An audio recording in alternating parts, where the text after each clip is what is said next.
Previously on Anachronology. Alrighty. 1990. Yeah. Look at that boy. He is brilliant. This is like the internet, this is like the Rolls Royce of 1990 internet. I don't know what is even happening in that picture. The Anachronauts. They travel through time by downloading history to their brains and archive the past in order to save the future. With their trusty brain download computer, the Epic Traversier, they randomly visit the past year after year. Join them as they embark on their next adventure. Prepare yourself for Anachronology.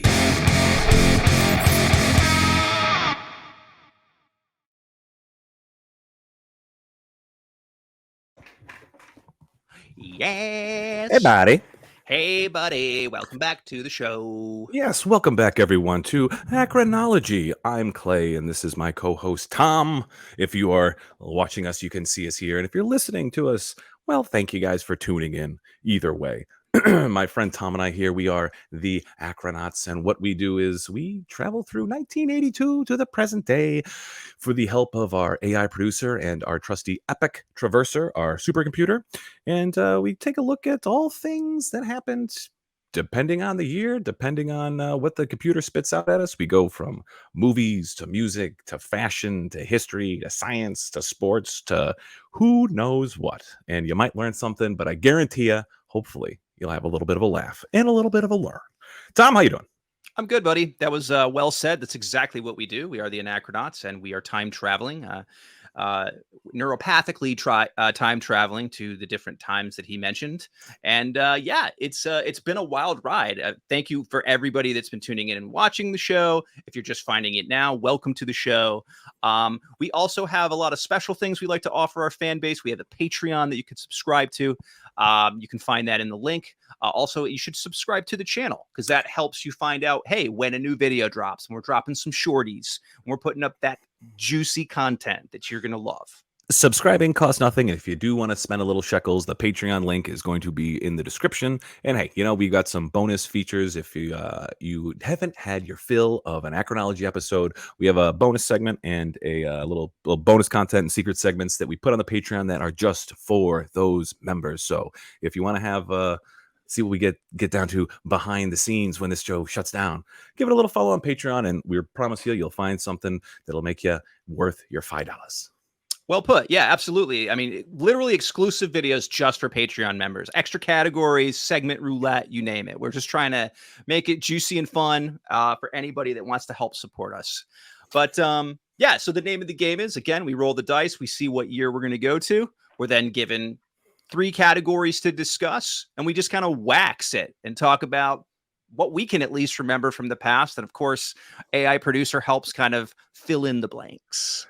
Yeah, and I know we've done several episodes. I think this is our 5th episode here as of this recording, and we have gone over some things that even though Tom and I had lived through them, I don't have the greatest memory of them. But what we dug up in the old archives of the internet that it provides, we have got some blasts from the past for you. So if you just want to have a little look down memory lane, if you want to have a little laugh down memory lane, you're on the right train, because this is Anachronology, and that's all we do is be ignorant about things that happened in our lifetimes and bring them to you on a silver platter. All right, let's go on over to the Epic Traverser and let's find out what year are we going to. Uh-oh. It is time to find today's time coordinates from the Epic Traverser. I got good vibes about this one. Mid-90s? Throwing it out there.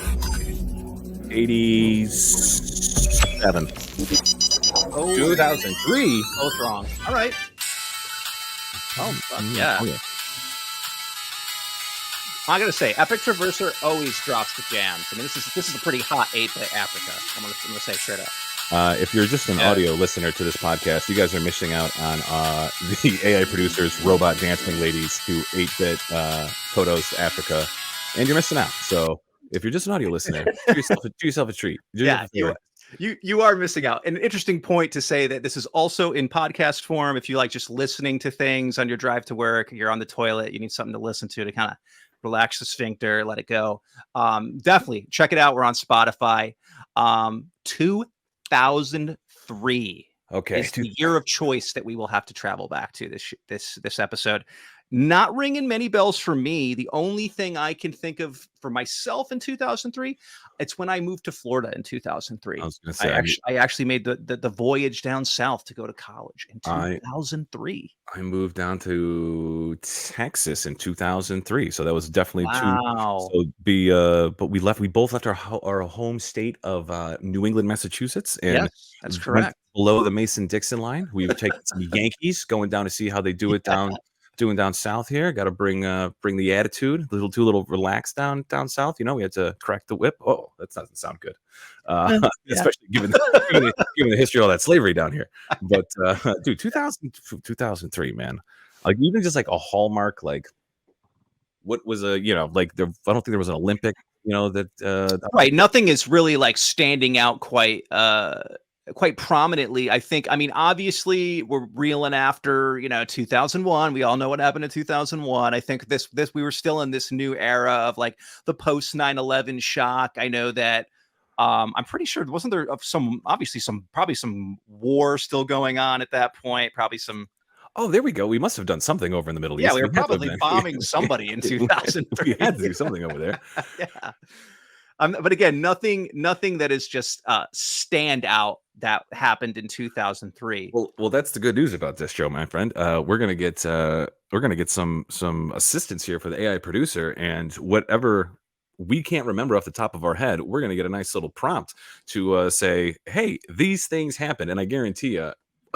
because we can't remember them, when we see them pop up with the help of AI producer, we'll go, "Oh God, yeah, remember that? Oh my God, I remember that." And I'm gonna feel really bad when there's gonna be Absolutely. There's gonna be some like horrific death that has happened.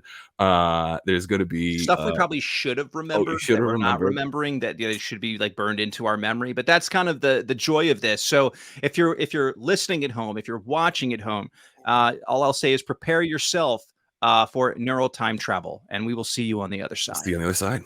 Bye-bye. Access granted.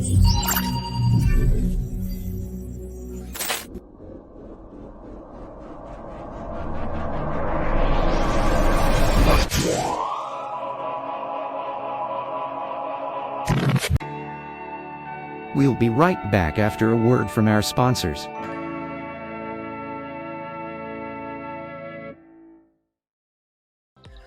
Alrighty, well, this sponsor break for Anachronology is brought to you by our wonderful sponsor, Joe Johnny's Juniper Jack Juice. Boy, that's a tongue twister. And so is this incredible beverage. Come get twisted with Joe Johnny's Juniper Jack Juice. This tantalizing energy drink packs a punch of juniper berry flavor that will twist your tongue harder than the name itself. Made from juniper berries ethically sourced from educational plantations in Guatemala, you can feel good knowing Joe Johnny's international accredited workers earn their associate's degree in berry science while producing these delicious, nutritious juices. With tangy flavors like Marvelous Mountain Mist, Scrumptious Scallion Splash, and Tearful Tart Tasty, Joe Johnny's will jack your taste buds and give you the get up and go that you need.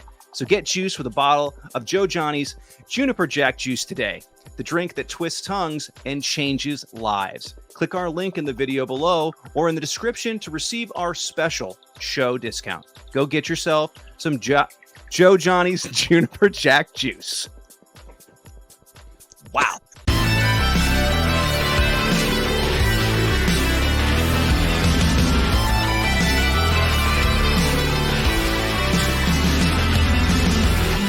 You are watching Anachronology. Whoa, we made it to the Yeah. other side, everybody. Welcome back. I hope you're okay. We've done this enough that we kind of understand, the nosebleeds go away over time. The splitting temporal nightmares, they will also kind of dissolve in time. But we're here. We made it. We're in 2003. Welcome. All been neurally downloaded. So now I kind of feel like, I'm sure you feel the same way, Clay. I feel like I understand what 2003 is about. Thanks to AI producer downloading all this to us. You know, I was just actually checking up my neural uplink here, and there is quite a few things that happened in 2003. The end of the Lord of the Rings saga. I'm sorry, not the end. Oh yes, it is the Return of the King. That was 2000. Yes, so the end, the Return of the Absolutely. King, Wow. and then Pirates of the Caribbean: Curse of the Black Pearl. Is that the first one? Is that the first one? I don't remember. There were quite a few of those as well. I'm not sure which one that actually was. They all I kind know of is just blend together. well, Johnny's paycheck is probably all gone paying for that Amber Heard trial from that one. So whatever number it was. So Return of the King, and then Return of the Evil Queen there. And then the finale of Friends, which we did touch upon in a previous episode. If you want to go check in the backlog, any listeners, we talked a little bit about we chatted about some. I think actually at that point in one of the prior episodes, it wasn't just the finale; it was the reunion. The reunion. That's right. You're right. It was the reunion. So that's even well after they've all spent, their residual checks and got fat. They came on and did a reunion. So that's pretty cool. That's like there's a sense of entertainment. And then let me see here. What else we got here? You see musical artists like 50 Cent, Beyonce, and who is, I feel like I should know, Evanescence. Someone out there.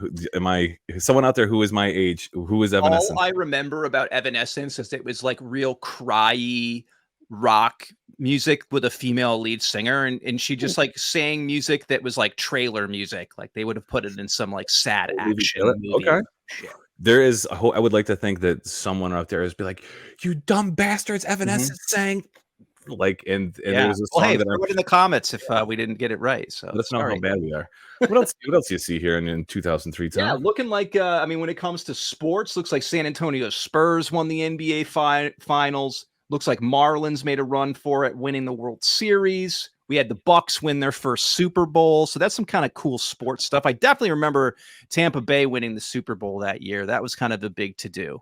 John Gruden and all that Chucky-looking motherfucker. Yeah, I remember why. Now that seeing that they won, I remember that he was fired from. They beat the Raiders, and he was fired from the Raiders, and so when he played the Raiders in the Super Bowl, they didn't change any of their plays. So it was like one of the most lopsided blowouts in the history of the Super Bowl. It wasn't like the biggest, but it was definitely the score is tilted in Tampa's favor because they didn't change like any of the play calls. So Gruden is on the sideline like, I fucking know what this is. Run this. So ouch. It's like change your passwords when somebody leaves your company. You don't want to leave that out in the open. That's crazy. But yeah, that seems to be the big news. Probably the only other one that AI producer throws out there is Apple opened the iTunes Music Store, which obviously changed a lot of things. I think that was probably the beginning of the death of most of at least CD sales and like pretty much old school music sales as we knew it. I mean, iTunes, everything just became, hey, you get the iPod, you buy something from iTunes. It just kind of single-handedly destroyed it. Yeah, and I'm also seeing here it was the social media site MySpace was launched. So if anyone remembers MySpace, it was what Facebook was before Facebook, and you didn't want to be on either one of them. Like once one came out, you know what I mean? Like it's like, oh, you on MySpace, and then once Facebook, it's like, oh, you're not on Facebook, you're still on MySpace. Like it quickly turned to something that was like cool to that you're not cool anymore in a matter of what, like a year. Yeah, well put. And I mean, it's just like, obviously, I think MySpace was not long for this life. I think it pretty much dissolved in like 3 years later, 2006, because Facebook just got bigger and more synonymous. And I think Facebook started off as like, you could get an account if you had a college email, and then it was like bigger, badder. And then they made the damn movie and forget it. Like nobody thinks about poor Tom from MySpace anymore. Poor bastard. He was everyone's number one friend for a while. He was everyone's number one friend. And I guess news around the world. I don't remember. Well, this is in our neck of the woods. The Northeast blackout. Apparently, that was something that happened where we lived. I don't remember that. So okay. I do remember this though. I was in a bar when on the TV was showing the Space Shuttle Columbia disaster. That's not a fun one. I can remember I was in Boston, and the TV screens above the bar, there wasn't just one, there was several. And like everybody in a matter of like that, they all just stopped and we were all looking. You could just see the fucking wreckage like Yeah. shooting across the sky. Like Nobody wants to be seeing that. That Yeah, was, and it's sad because it's obviously plastered all over every major news, station, and it's breaking news that a bunch of astronauts died. We don't like that. Yeah, so that's sad. I guess on an upbeat note, this says here there was the capture of Saddam Hussein. Oh, how can we forget that? Finding him in a hole, dragging him out. Hole, the Spidey hole. The spider hole. And then obviously, basically the televised fucking execution of that guy, which was pretty sobering. I remember like that.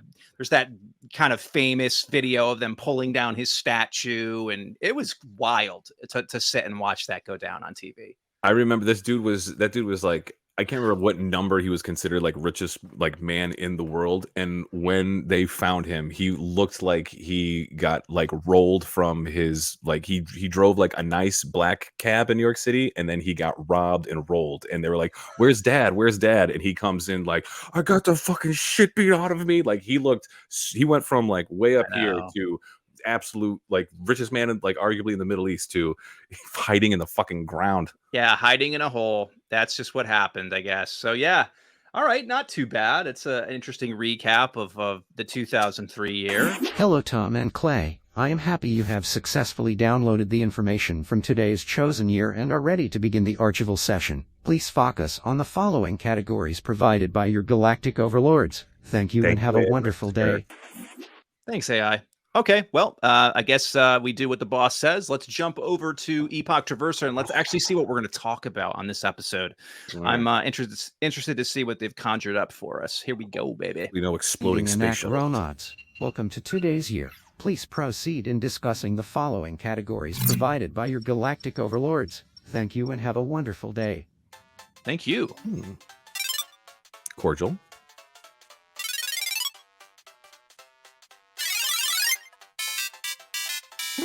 The category is science. Okay, learn something. Yeah, it's a first. We haven't had science before. The category is tabloids. We have had tabloids. That's a good one. There's always some dirt to be talking about. The category is movies. Hey, we like movies. Hey, the 2003 movies. Okay. Get it. Let the categories begin. They shall. The categories. Okay, well, some interesting lineups here. Obviously, have never done science before. That's a first. Yeah, I'm a little too dumb. I hope to. Yeah, I don't know. You're not going to get much out of me, particularly with science. So hopefully, AI producer does a lot of the heavy lifting on that one. But sure, tabloids can talk about that. Movies, we can talk movies all day. Yeah, let's jump in. Let's do it. Let's talk about science, baby. Science. All right. Yeah, that guy's badass looking. He looks like, I don't know, he looks like cracked up Albert Einstein. I'm loving it. Again, great artwork always by AI producer. Thank you. You make this very entertaining for us all. That's Albert Einstein. That's not Albert Einstein. Albert Eilstein. Man, whatever he's mixing up though, he is having a fun time huffing. He's getting high off those fumes, dog. Dude, been a little sniffy sniff. Every pharmaceutical advancement was made by a scientist, so they had to try it out somewhere. I think Eilbert here is having a little fun with the flask. All right, so let's get into science. So what happened in 2003 in the world of science? First up, apparently, the Human Genome Project was completed. I remember hearing about this. It says basically researchers finished sequencing all 3 billion base parts of the human genome. I guess that's not too many, 3 billion. Sure. So now this turned into 23andMe, Ancestry.com. Yeah. This is basically this. I mean, what this took the world, however long, of the world of scientists working together to create. You can now fast forward to today, where all you have to do is like spit in a tube, send it in the mail, and here you go. They can tell you tell you where you're from, tell you how much of a Neanderthal you are. This tread the path to be able to do that. Yeah, to be able to just find out like who your 4th removed cousin is living in some shack in Italy or something, which is cool. I will admittedly say I have done it. But yeah, I mean, we can see here, I guess, the landmarks and genetics and genomics yeah, I mean, it looks like they've been hard at work doing their sequencing, and it all paid off with the reward of finishing it up in 2003. In this in like 1998, right on the double helix there's just like this like brain worm looking thing, and I don't know, I'm not sure what that it says. I can't even read it 'cause it's like the print's too fall, but it's too fine. But that does not, like, that graphic is not something that I want No, to like be in no. the timeline of verse sequencing your genome. Like Yeah, that looks like I'm a that looks like worm. a Yeah, roadblock. Yeah, it looks like a roadblock. That doesn't look yeah. like an advancement. Yeah, it's weird. But hey, way to go science, way to go for completing that huge task. And yeah, I guess it's again, like you said, it kind of put us into this era of this accessibility to your heritage and to your genes. And I think as well too, I know that like there's even wilder stuff, like people can do stuff where they like swab their mouths and they can find out what kinds of diseases that their DNA is prone to. So I think like hey, way to go, you kind of advanced so we can do cool shit like that nowadays. It's like I guarantee you there have been like Christmas family gatherings where they have been like blown apart because they're like, "Oh, we all did the DNA test." It's like I'm not a match for anyone. Like a Oh a, no. a decades old affair has definitely been uncovered because of Yeah. the help Oh of the yeah. Human Genome Project. I guarantee you that this has Oh, broken up some absolutely. families. Oh, definitely. Made some really strange Christmas dinners. Uh, there we go. Yeah. China launched its first human space flight. Now, to me, that's kind of shocking that it took China until 2003 to make that happen. I mean, we've been kind of neck and neck, I guess, with the Russians, obviously, and kind of the whole space flight race. But yeah, apparently 2003, uh, Yang Lui became the first person sent into space by the Chinese space program. There he is in all his glory, throwing up the peace sign. I don't know if he's going or coming to space. I don't know what's up with that, but that's an interesting concept. Again, that it took till 2003 to make that happen. I think he's just happy to be like getting outside of communist China for like even if it's like Yeah. even if it's miles above the Earth's surface. He's like, "Oh, thank God, I don't have to be Get like." me out of here. Yeah. And like everybody was volunteering to get shot into space. Like, yo, the moon is way better than this. Like, yeah, please. Um, Next up, oh, this looks fun. Scientists discovered the SARS coronavirus. So kind of the not the less deadly cousin to the most recent coronavirus. This one kind of came and went and got contained, but this was kind of I don't know, a pretty nasty precursor, foreshadowing to what would happen years later in this country. It's really whack. Well, I'm just saying these people are ahead of the curve. I mean, it didn't take until it took us 17 years later, or 18 years later, for everyone to throw on a mask when COVID-19 came through. So I guess SARS was like the trendsetter back in the day. Like everyone was complaining about having to wear a mask. I guess I don't remember like mask mandates, but I do remember in like Asian countries and everything that they Oh were yeah. definitely throwing on the masks. Yeah, it was. I think that was. We saw the masks more prominently in like pictures like this, and I think I've known people that had traveled over there and just say it was always a commonplace thing for lots of people in the populace to wear masks. Well, I And was gonna say, I remember like Japan specifically. I can remember like seeing mm, like videos of their like subway system, and there's so many like they pack them in like sardines. And even before anything like a bird flu, SARS, whatever, they was wearing maskies. But man, this is. I mean, that's not an M91 that Newsweek is now wearing on the cover there, so that's false advertising. yeah, I mean, that's a definitely. cheap one. That's like a painter's one. That's not even an M95. Yeah, guys, that's some bad It's promotionary yeah, propaganda there. that's music So propaganda. okay, next up, the Concorde apparently took its last commercial flight on October 24th, 2003.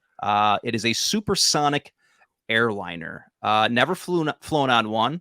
I heard they were super sweet and super fast, but end of an era. I guess the last kind of voyage of it, and its weird ass looking build. I mean, you have to admit it's not a very good looking jet. I think like it's just got like the weird nose on it. It's like kind of the person with the really creepy nose. Like it's just not very attractive, and it's still just like, yeah, sure. you know. But the look at that thing. aerodynamics of it, yeah, that's the nose could like move up and down, and it was so the fucking thing wouldn't explode Oh, while it was going like Mach whatever. But movable nose. yeah, I can't remember what the heck they called it. The beak, the bill, the sniffer of the plane. I The can't remember. sniffer, I can't remember what the name of that thing is, but the I wanted. schnoz. Yeah, I want to say it's had to be designed like that in order to keep the plane from like exploding in the air. Like in Whoa, order for it to go as fast as it could, or to land or something, like the aerodynamics of it, if memory interesting. serves me. Wow. Yeah. So I mean, screw it being anything cosmetically appealing. It's Yeah, just to fucking be to practical keep and you not alive. explode. Yeah. So put that big nose on there. Gives a shit. Next up, apparently, in 2003, Mars had been the closest to Earth that it had been in 60,000 years. And I guess, like, even from that point, it won't be that close until the year 2287. We will all be dead as hell. But the planet will be a little tiny dot in the sky that you can go out and look at and be a freaking nerd and look at it through your telescope. Isn't there always like? Isn't every year there's always something is the closest it will be for another like Yeah. 200 years? Like there's always there was just like a solar eclipse that that came across like the eastern Yes, part of the United it States, and did. there Yeah, and you're right. obviously the area of which it was where you could see have a full solar eclipse. They were like, this is the last time you're going to be able to see it for fill in the blank. And I just feel like every time there is It's true. any astrological hey, keep an eye out for it, like I'm grateful that we have the instruments to be able to see it, a la this this dude's homemade telescope built on some shoebox, and He's very proud in that picture. I'm sure he's also pointing it across the field there to his neighbor's window as but well. it seems like I'm not saying like played out, but it just seems like Yeah, can we have like a little less, hey, this is going to be the last time, because there's like the next year it's going to be just slightly a little bit further away, yeah. right? Like Mars going around, it's only going to be like slightly further away and slightly further away. Like just seems like hanging our hat on something that's a little hollow. Yeah, I agree with that. And I think it's like very lackluster as well. I think they build it up and it's just like it's a tiny dot. It's not like, unless you're going to do it like a telescope or something where you get like a cooler view of it. It's just very it's just not cool. I mean, there's no way to put it. The coolest thing I remember ever seeing was a meteor shower as a I think, kid. yeah, And I was like, that's pretty cool. That looks cool. It's like, it's like space fireworks and shit, and it's neat. But just like a more brightly colored glowing dot, 60,000 whatever light man, years away. I mean, I Jesus Christ. I wish I knew what this guy's like. I like astronomy shirt says. Like this dude, he's doing us like a disservice by wearing that flannel, the unbuttoned. Oh, I do want to see it. I would Yeah. rather he either repped the shirt all the way or button the flannel, so I don't have to be tortured not knowing Yeah. what that shirt like doesn't say, or it says or doesn't say. I need to see it. It says something I need, Need something I need, something. year, It'd be great if gear. it was sexual too. If Oh that's yeah, a a little double sexual, entendre. yeah, a little entendre on it. Well, it's like you said, is that You go, guy. that telescope's pointed not in the sky, but in the neighbor's window. It brings all the ladies to the yard. That sweet ass homemade telescope that this dude made. Next up, apparently, scientists found the oldest known fossilized brain. It was a 300 million year old fossilized brain found in Kansas, of all places. And I guess it was really a tiny little ass brain. I mean, look at it there per scale. That's a little baby brain. How do you, like, as a scientist, like, I guess Hmm. you know what to look for when it comes to like Yeah, it's fossilized true. brains? Yeah, Because I mean, there's just got to be. This has to have been in what, a whole mound of fucking dirt. That I they know. just And it sifted looks like a goddamn rock to me. That doesn't to look it. like a brain. I mean, any layman would be like, hey, let's skip this stone across the lake. I mean, some scientists would be like, no, no, no, no, no, no. Like they just like, it. I mean, it looks like That's weird. weird fudge. It does. It look, Edible at that. Yeah. yeah. It does not look like. I mean, shit. I don't know what the hell any But it's a kind of. little tiny ass brain. And I mean, look, I get it. Like the evolution of the brain as we have evolved, it got bigger and bigger. I mean, some would argue, but I think that it's interesting to me that like at some point, like the brains were just so tiny, little baby brains. And by pretty giant skulls. I guess they grew with this as we evolved in the size of our skulls, but that was a little ass brain, dude. I don't even know whose brain that was. They're saying that was a human brain? No, that's got to be. No way. No, That's a fossilized brain. That's some animal or some weird marmot's brain. Now figures, we were just talking about this, and this is kind of a sad point. And obviously, science in 2003 was, it definitely was the space shuttle Columbia disintegrating upon re-entry. Look at these poor people. I mean, they didn't know. I mean, I guess when you sign up to be an astronaut, there's this chance. I feel like that chance has gotten less and less over the years. But like early days of going up into space, I'm sure you were signing some paperwork. It was like, there's a good shot you're not coming back. I remember that what happened with this, when it took off from the landing pad, like I can't remember if it was one of the like arms that hold the shuttle up, or some part of the structure where the shuttle goes up. It hit the ceramic tiles on the wing, and it knocked off ceramic tiles. Yikes! And I can't remember. I don't think they had the. I don't think the astronauts had the ability to like check that area of the shuttle. I can't remember, but I do know that there's like video footage of in slow motion. You can see like the stuff coming off the shuttle. But that wasn't really. It all happened so fast with all the smoke and everything that they weren't able to, I guess, like see it in real time. It wasn't until they went back and after the Game fact, over, man. And it's just like you're just literally basically in a giant bomb anyway. I mean, that thing is just the amount of fuel and just, I don't know, man. That's an unfortunate scenario. I mean, I guess with great innovation comes great tragedy and risk. It's sad, lost some Americans, but paved the way for the next great voyage. Who knows? Maybe someday we'll be talking about the next group of astronauts that went to Mars. Yeah, I think that was the last shuttle we had too. Unfortunately, I think that's the last one. I don't remember another. I don't remember another one coming up. That sucks. Yeah. All right. Well. R.I.P. Astros. Yeah. R.I.P. Astros. We are in spirit. We are not nearly as good or brave as you, but we continue on the travel through time. Dude, absolutely. Yeah. Mad props. I would never do that. Okay, moving on. God, we're on the genome train. Apparently, also scientists sequenced the first dog genome. Look at this. Look at these dogs. They're freaking pumped. The boxer breed was the first dog to have its genome mapped. All right, so this is different from the cloning of the dogs. This is different from cloning. This is just like the same thing they did with humans, like just saying. But I'm assuming that. I think so.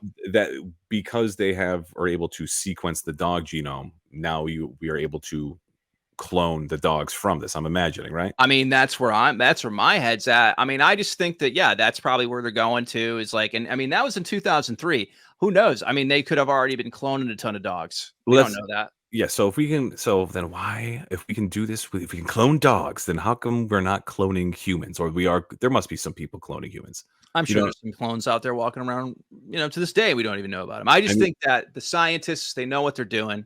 I think their original plan was, we're going to do this dog genome thing. We're going to get it on its legs. Finally, when we have it ready and we can clone a dog, we're going to clone Spuds McKenzie. We're bringing back Spuds McKenzie. That's always been the plan. They're going to bring him back. I'm calling it right now. So I'm like, how it costs several thousands of dollars to clone your dog. So even back then, I'm sure it was even more. I'm sure it's gotten like a little more affordable, or who knows? Maybe if you can go for like the Mercedes Benz of cloning your dog versus like going for the Honda Accord of cloning your dog. But what I'm getting at is there's definitely people who have money to clone their dog. That's wild.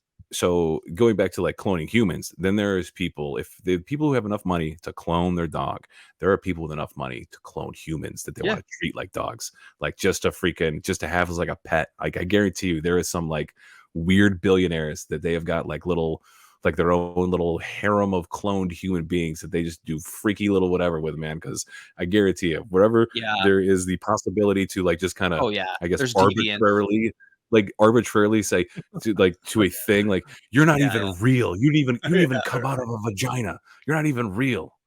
I paid for you. Oh yeah, there's You're some a science creepy experiment. there's some creepy millionaire that has already paid for somebody to like clone him like 1990s Macaulay Culkins that just like are a little harem of boys that look like Macaulay Culkin. Calling it. What- We think the Jeffrey Epstein thing blew wide open. We ain't seen nothing yet. Nothing yet. Well, that was cool. Science, bruh. I like science. That was pretty good. I feel like I learned a little something there. Obviously, I mean, a lot of stuff that's way beyond my rational thought. I'm trying to But remember what the hell did. But real quick, what the hell did Spuds McKenzie? What was he the advertiser for? What did he put? Bud Light. He was Budweiser dog. Spuds McKenzie. Yeah, I think he was pretty synonymous with Bud Light. But dude, I remember, Spuds McKenzie. He was living the life as a dog. I mean, he was going to parties, probably getting laid. Probably had big sponsorship contract. He skateboarded. He was cool. I was gonna say that was like the most movement I remember. Like otherwise he was really chill, but then the skateboard. I just couldn't remember the product placement. Well, shit. That's true. Bring his ass. Bring him back. I'm telling you, scientists, you need to get to work. It is now time for a segment. Ooh.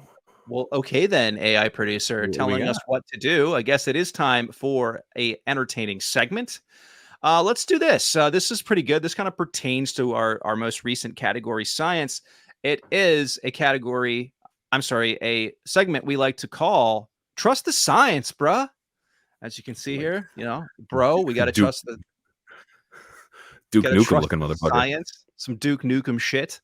So on this particular Trust the Science, bro, we are going to talk about the science of cryptozoology. Now, this is something that, again, kind of over my head. I didn't know much about it. AI producer has downloaded all this cool information, but apparently cryptozoology is pretty badass. And it's just basically kind of like the crazy and odd findings of like the possibility that like mythological creatures exist, like things that aren't necessarily like 100% classified as being real, but there's obviously a science that's like digging deep to try to find out if it is. And this is apparently cryptozoology. Well, I'll be pretty transparent here. I'm a big believer in Bigfoot. I have not seen Bigfoot.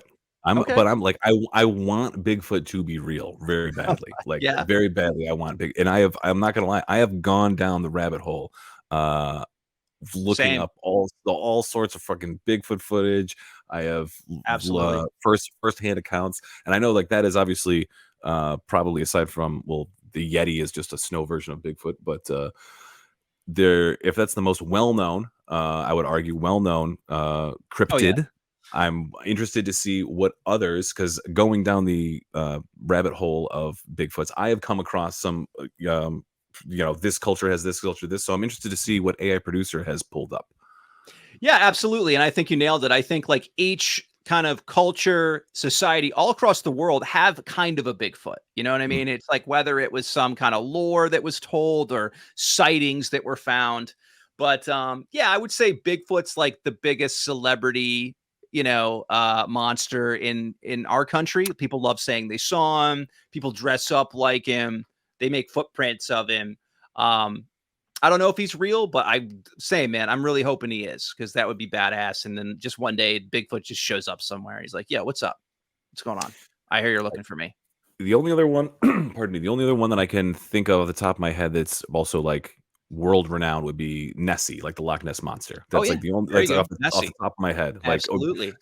Like more so than a chupacabra or I mean, because I don't think like unicorns, that's like mythological. This is like crypto, like fantasy, whatever. Lisa Frank shit. Yeah.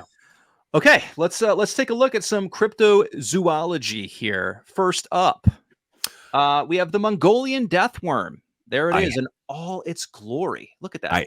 I have heard of this. I have heard of the Mongolian death worm, but this one I don't believe is real. I don't believe. How fucking stupid do I sound? I'm talking about I want Bigfoot to be like, I don't know, man. A Mongolian death worm. I don't think so. Now let me tell you why I'm on the fence about that. Tell us in the comments why we're wrong. Okay, apparently a purported 5-foot-long reddish worm said to spew an acidic yellow venom and give a lethal electric shock.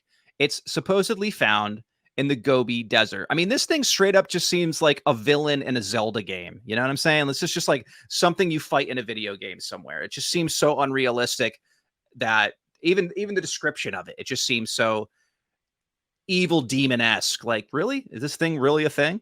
Yeah, I want to say Who's been attacked by this thing?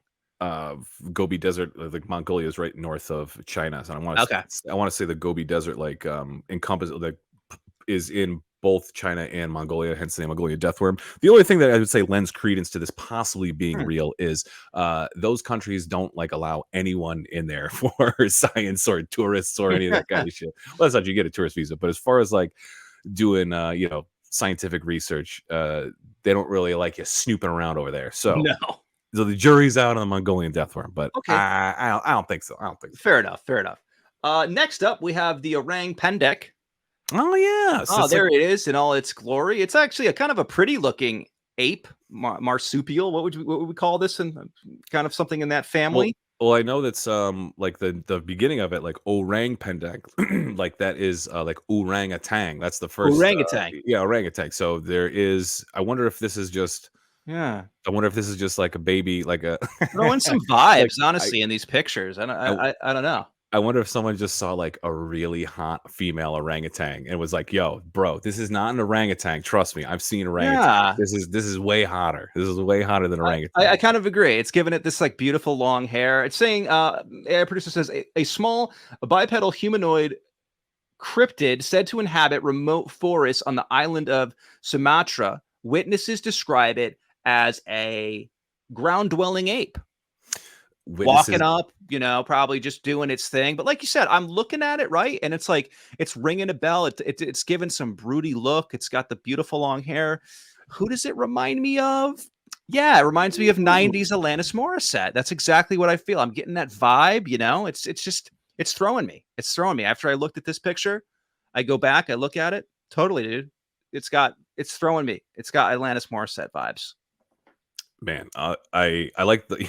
I was gonna say the one, like the one on the left, definitely a little more than the one on the right here in the photo. I'm telling you, man, whoever did the artist rendering of the one on the right, He's in love with monkeys. dude, Yeah, they love monkeys, dude. That has like yeah. Farrah Fawcett hair. It It's really does. It looks like a pinup monkey. It's kind of creepy. But yeah, the one on the left has one hand in its pocket, and another one is either eating a banana or throwing poopy at you. Okay. That's interesting. That may exist. I think like when we talk about apes and monkeys and stuff, I mean, I would assume maybe something like that exists out there with beautiful long hair. Next up is the Ahool, Ahool, a giant bat-like creature reported across Indonesia. And obviously there it is. It's, it's exactly as it sounds. It's a giant fucking man bat looking thing. It's terrifying. Nightmare fuel. Man, I'm trying to remember if like flying foxes, I can't remember if those are South American or if they have those also in Indonesia, because I could see like someone who like has a loincloth, probably has a house that they were born in that is on sticks above the ground, and you just see like a giant regular flying bat, you know what I mean? Yeah. Just a regular giant flying bat in the moonlight where there's in the middle of the fucking jungle.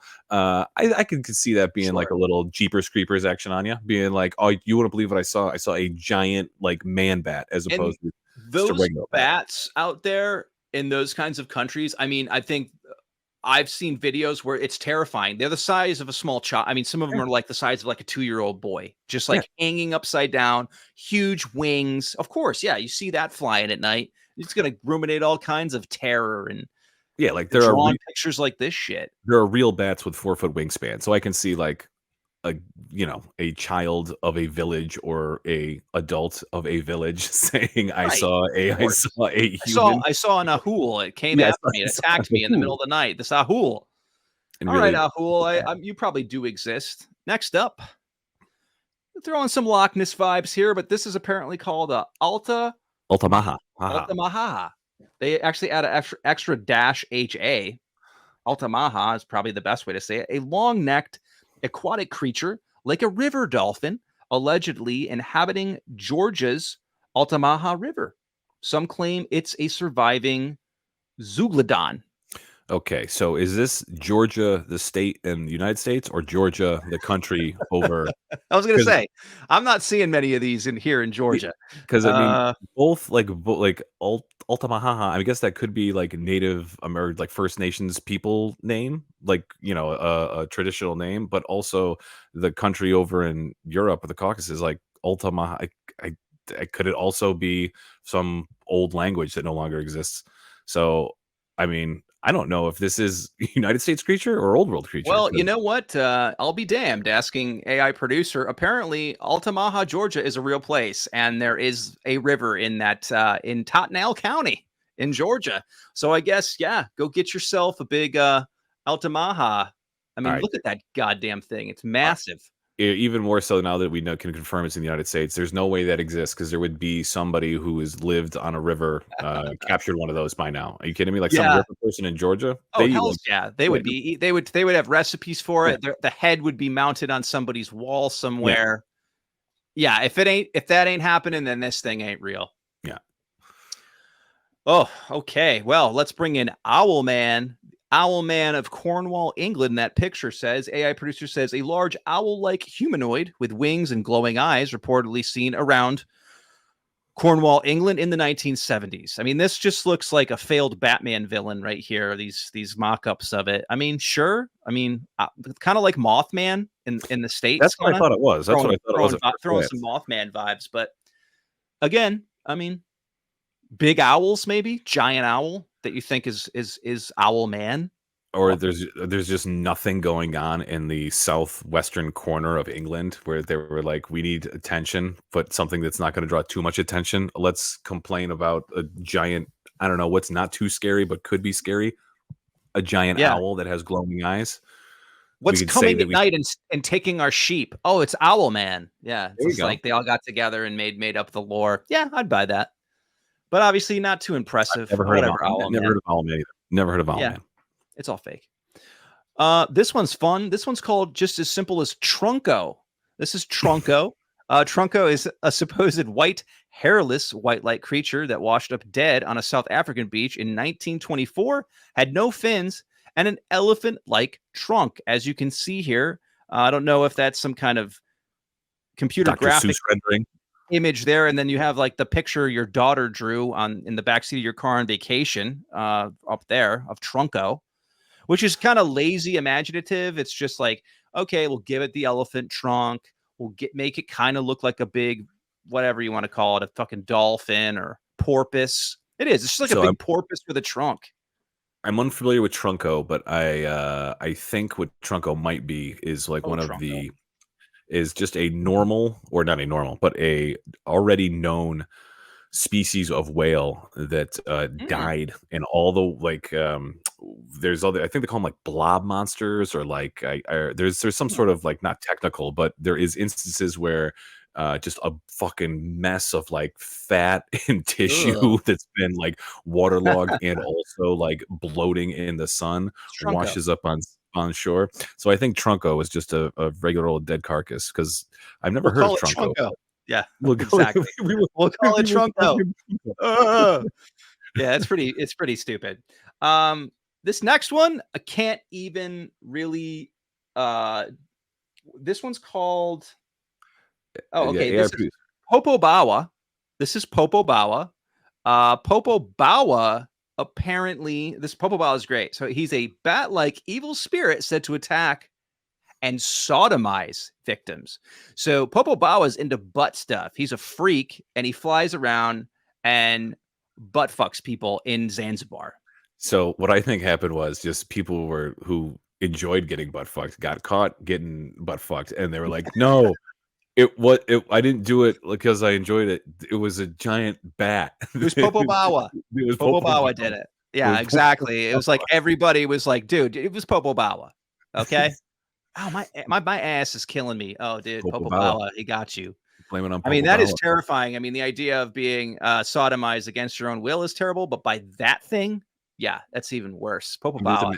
Imagine some Zanzibarian going into like a sex store, like grabbing a fucking giant yeah. dildo. Like, what are you doing? Like, oh, I have to put this in my ass to protect against Popo Bawa. If I Yeah. already have a giant dick in there, he can't fuck me in the ass. Yeah, Oh, exactly. Like okay. butt plugs just went through the roof, for a Okay. few years in Zanzibar. Yeah, I'm not sure about Popo Bao. I think that's a pretty weak cover up for some freak nasties out there. Okay, this one's pretty wild. This is Bunyip. Bunyip, a creature from Australian Aboriginal folklore, said to lurk in swamps, billabongs, creeks, and water holes. Descriptions vary widely. As you can see here, it looks like a giant fucking jackal or some shit on the right, and I don't know what the hell that is. Nightmare illustration on the left. This is some total Aborigine shit. So I would bet that there was some creature that fucking ate Aborigines way back when, and eventually they just like all died out. But the story persists because those people were there for so long that they saw every damn thing that like walked or crawled on that land. So I am sure that Bunyip is like based in truth, but I'm giving Bunyip the I don't think so anymore. Yeah, I think Bunyip, like any of these, it's the game of telephone through the ages of how it just keeps the lore grows and it evolves and it changes and it becomes more terrifying. But that looks stupid. I don't think Bunyip's real. Let's round it off with this one that I can't. Yeah. Wow. Yeah. This one really, really strikes. I can't even really say it. It's Elwetritsch. How would you say that? Try it. Elwetritsch? Elwetritsch, a bird-like cryptoid from Germany, described as having antlers, a wrinkly face, and shaggy fur. It was said to lure people into the woods. Now, what it did not say in the description, it also has a big old set of knockers on it. This to me is a lore created in Germany. It's people going to a pub. They're all drunk. They did something that they shouldn't have done, and they just blamed it on this thing. They made up this thing, and they said this thing was out there, and it did it, and it just stuck. I mean, this is look at it. It looks like it was created out of just complete madness. It looks like the like mascot or logo for a medieval like strip club. Like, where are we going? We're going to Elwetritsch's. Jesus. I mean, it just has everything. It's just going for it. It's got feathers. It's got antlers. It's got big knockers. It's got a big chicken face and a beak, talons. It's doing the stanky leg in this image right here. Yeah, it's.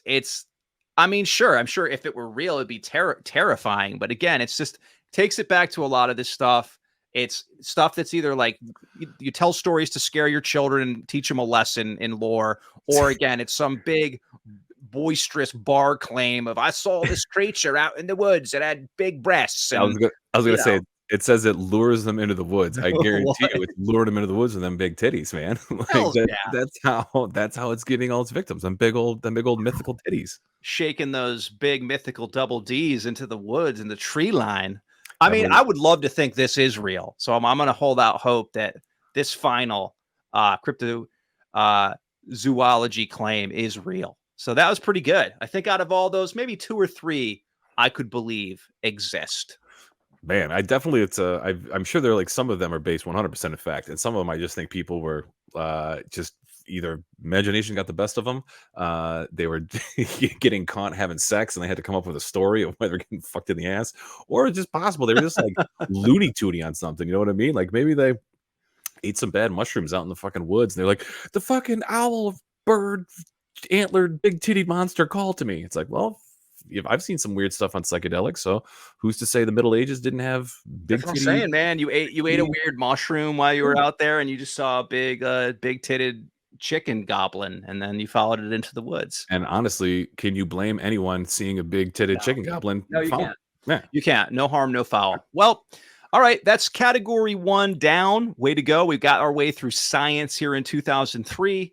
We hit up our special segment, Trust the Science, bruh. Let's and you got to trust the science, especially when it's got some big old titties like that. So let's go to a break, hear from a sponsor. We'll be right back with category 2. You're back. Sorry.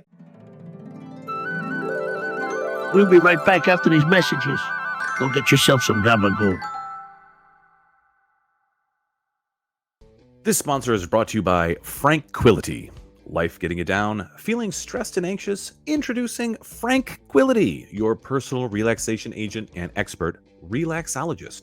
Let Frank take your worries away. He'll swaddle you like a baby, leave uplifting voicemails, brush your hair, even give you one of his patented feather massages. With years of experience helping clients unwind, Frank knows just how to bring you to a state of zen. You deserve to feel peaceful and calm? Frank is here to help you settle into the tranquil life you've always wanted. Call now to schedule your first relaxing session with Frank. Franquility. Find your inner tranquility.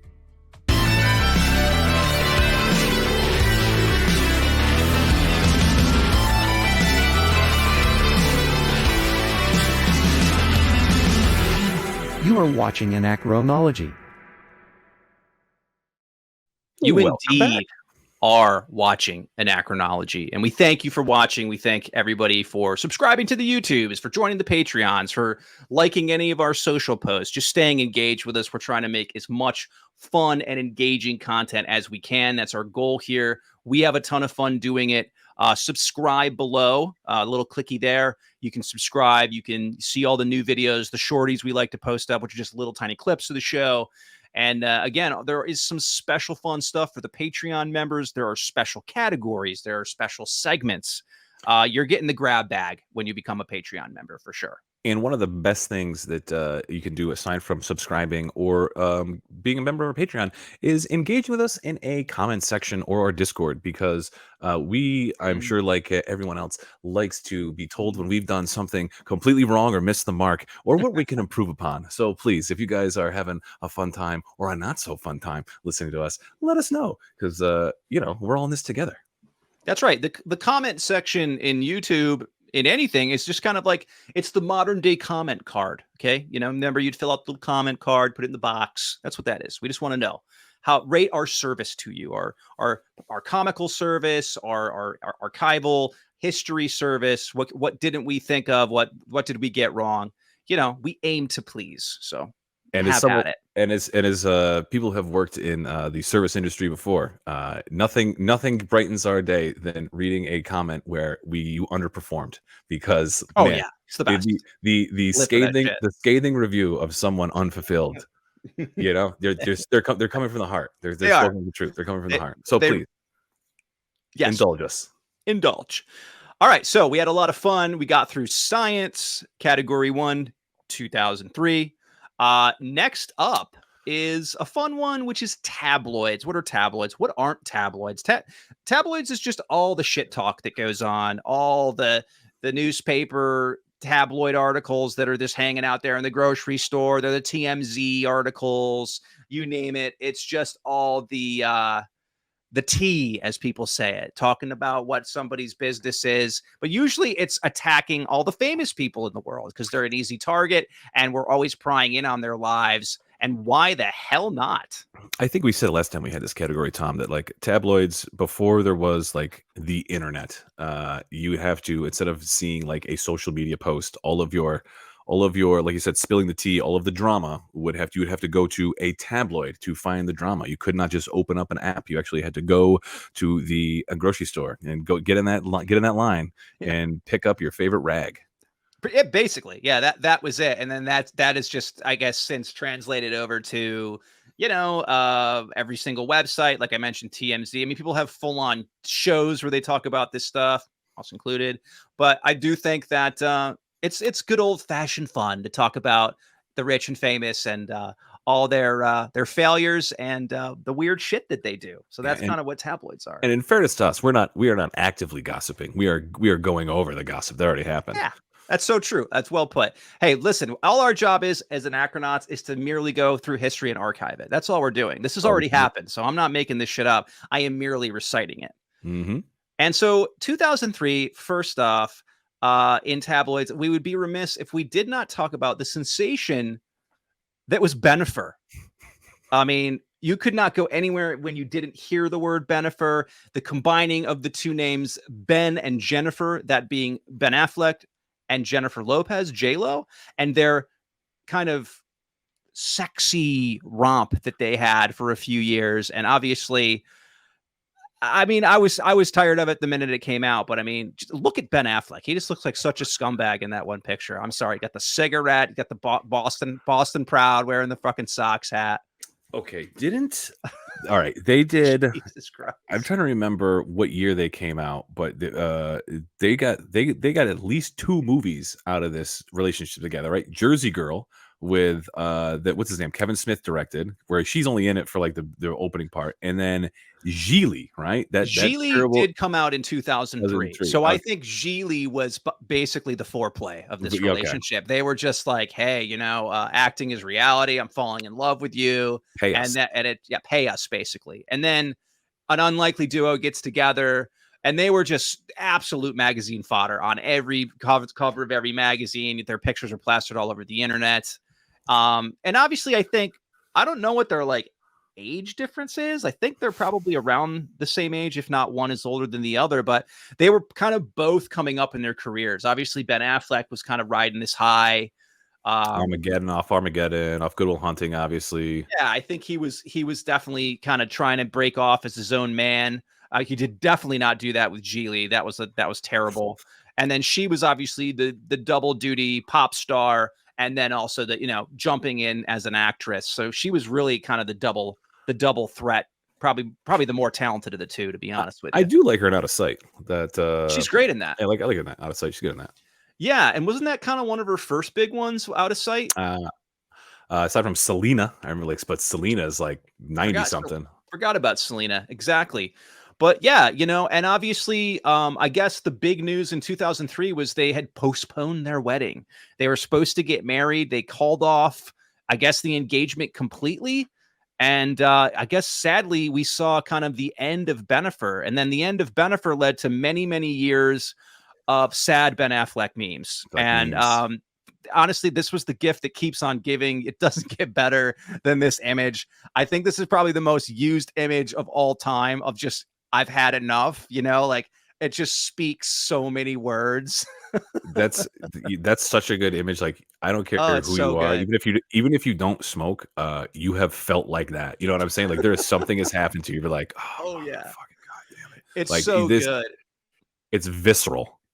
It is visceral. And I gotta say, myself and you both being from New England, and Ben Affleck being from the New England area, that is a very classic New England look. You just look fed up with life. And usually in this situation, it's snowing and gross out. It's just a gross place to be in the wintertime. That cigarette is the only good thing you got going on right now in your life, and that's the look you have right fucking there. And you're stealing yourself so then you can turn on the happy face before you're going to go back inside. Yeah. This is every cigarette work break that you have, like when you have like your earlier jobs in your life. You're just like, give me the strength, God, to go back in and not murder everybody in this fucking building. Hi, can I help you? Yeah. But this was him for a long time, for a very, very long time. But eventually he got what he needed, and he got back with that ass, because that's all he ever wanted. And I knew, and years passed, they came back together, and I can't blame him. I mean, he's a happy man. Once again, he's got that booty. That's all he ever wanted. That's what we needed to change sad Fleck back into happy Fleck, was give him that ass. Dude, he is look at him. He's like, the look on his face while he's touching her ass, dude. He looks like he's having it. Yeah, he looks like he's having not just like having a good time. Like, he is almost like religious experiencing. Yeah. He's like he's figuring out all the terrible things he's going to do to this thing. Yeah, he is plotting. He is praying to the altar of J-Lo's butt. Yeah, which I feel many of us would. So, I guess this has a happy ending for Bennifer. They end up getting together. Spoiler alert, later on down the years, but they were the hot topic in 2003. Moving on, I guess you could call this a hot topic. Well, definitely a hot mugshot. Ugh. Yeah, this was a big one. Michael Jackson was charged with 7 counts of child molestation, stemming from allegations that he had abused a young cancer patient. That's the fucking zinger, dude. That one always stung. Like, ooh, Michael. Man, rough time for Michael Jackson. One of the well, none of that shit's fucking making a lot of sense. I mean, that dude was a multimillionaire. He had a full amusement park. He had Neverland he had a Ranch. Come on. chimpanzee. Like there was definitely. I mean, as much as he was the king of the pop, I mean, he was also like the king of having a screw loose. And there's definitely like, who the fuck knows what the hell went on in Neverland. But when he passed away, when they did like the inventory of all the stuff in his house. Yeah, Creep City. All I'm saying is the materials that were, I guess, categorized or cataloged, not looking good for the accusations against Michael. But then at the same time, too, it's like, didn't like Macaulay Culkin say like he never did anything?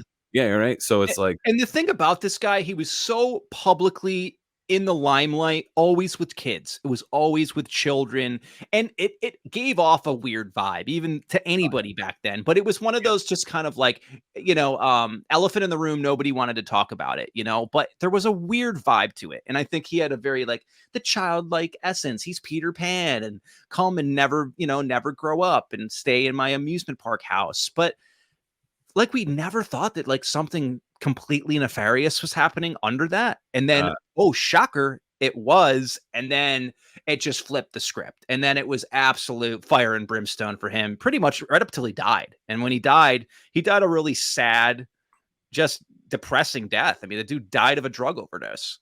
Cat Williams has I can't remember what stand-up special it is of his, but he's got a great line or joke where he says, he's like, I don't sleep in silk sheets, but bitches like silk sheets. He's like, I don't drink rosé. He's like, but bitches like rosé. He's like, you want to have silk sheets and rosé at my house? Like, I'm trying to fuck bitches. Like, what's Michael Jackson got at his house? It's like, he's got a Ferris wheel. He's got a Ferris wheel. It's like, what do you think he's trying to do? It's like, yeah, you talk about the breadcrumbs, and that's like, just what it is. And I just like, I mean, look at that kid in the picture. Even he's just like, what the hell is going on, dude? And this other kid on the right looks probably sedated. That's post Jesus juice or something. That's creepy. That's not Blanket, is it? That's not Blanket. That's just some random. Is that just a cloned baby that he is? That just a 2003? There you go. Yeah, baby? that's one of the 2003 clones. He pre-ordered a few of those.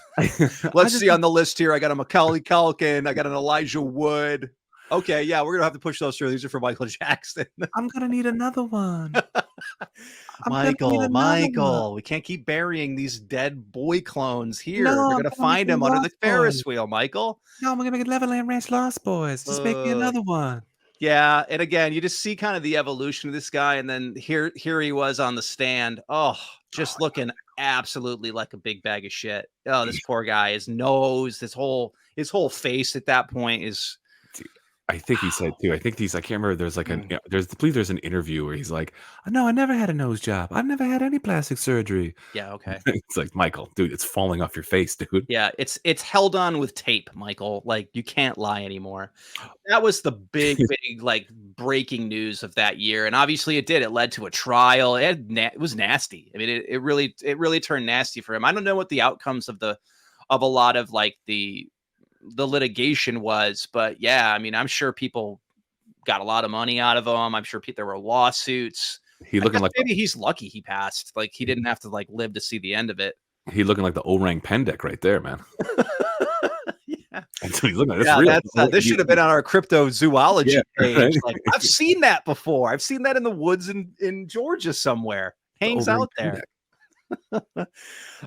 Next up, I guess moving on to something not as terrible. Who could forget this classic insane couch jumping moment with Tom Cruise on the Oprah Winfrey Show? So good that before it was like jumping the shark, that was synonymous with something not being good anymore, like jumping the shark. Happy Days when Fonzie jumps the shark, and then it became like he was still the Tom Cruise of as popular as he is today. He was just as popular in the late 90s, early 2000s, but this was his jumping the couch moment where everyone was like, what the hell is going on with him? Like, no normal person does that. And he lost his fucking mind on Oprah Winfrey. I agree. Yeah? For Katie Holmes. Yeah, exactly. This was him just being so excited that he was dating his soon-to-be wife, Katie Holmes. Maybe she was his wife at that time. I think they were actually young in love, but obviously, flash forward, spoiler alert, that ended terribly. And obviously, I think she got really creeped out with his weird, zany Scientology shit. But that was a moment that was a little peek behind the curtain. Like, what's going on here, dude? Like, it was like almost like a weird cry for help, but just like it showed a different side of him that I think made people dig deeper and be like, that's what I remember.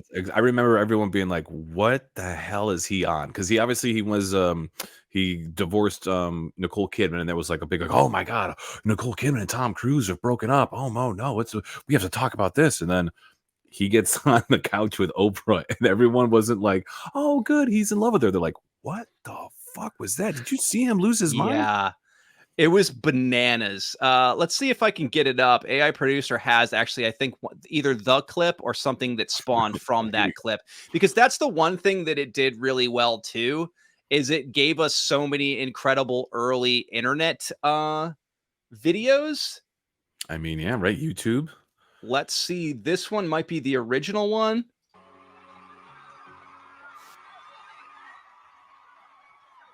Oh, what do we got? Oh, you get Tom Cruise and you get Tom Cruise. Nothing but women in that in that audience, of course. There's one guy way back there. I came with my sister. I called off work for this. Look at him. He's already grabbing her by the shoulders. His energy. He's giving off a vibe already. He's yeah. It's too much. I'm losing my mind on this couch. Here it comes. Was that the best fun? Was that? Yes. Okay. What happened to you? You know what? He's giving cokehead energy right now. He's just he's either zooted up or he's on something, man. Maybe he was on some drugs. Look at him. Whoa. No, I don't think he takes any drugs. He's like, high on Katie Holmes drugs. He's I think he says the human body doesn't need them. I'm in love. Now get to the jump. Where are you? Where's the jump, dude? Oprah knew what she was doing. Because he doesn't know what he's doing. He won't let go of her hand. You're hurting me. Tom, please. Why does he keep doing like the Elvis at Vegas residency collapse? Freaking weird. There it is. Wow. So obviously that happened. And I mean, in a world that this was obviously very early YouTube and internet videos, and obviously it spawned amazing things like this. Nice. This one's great. Nice.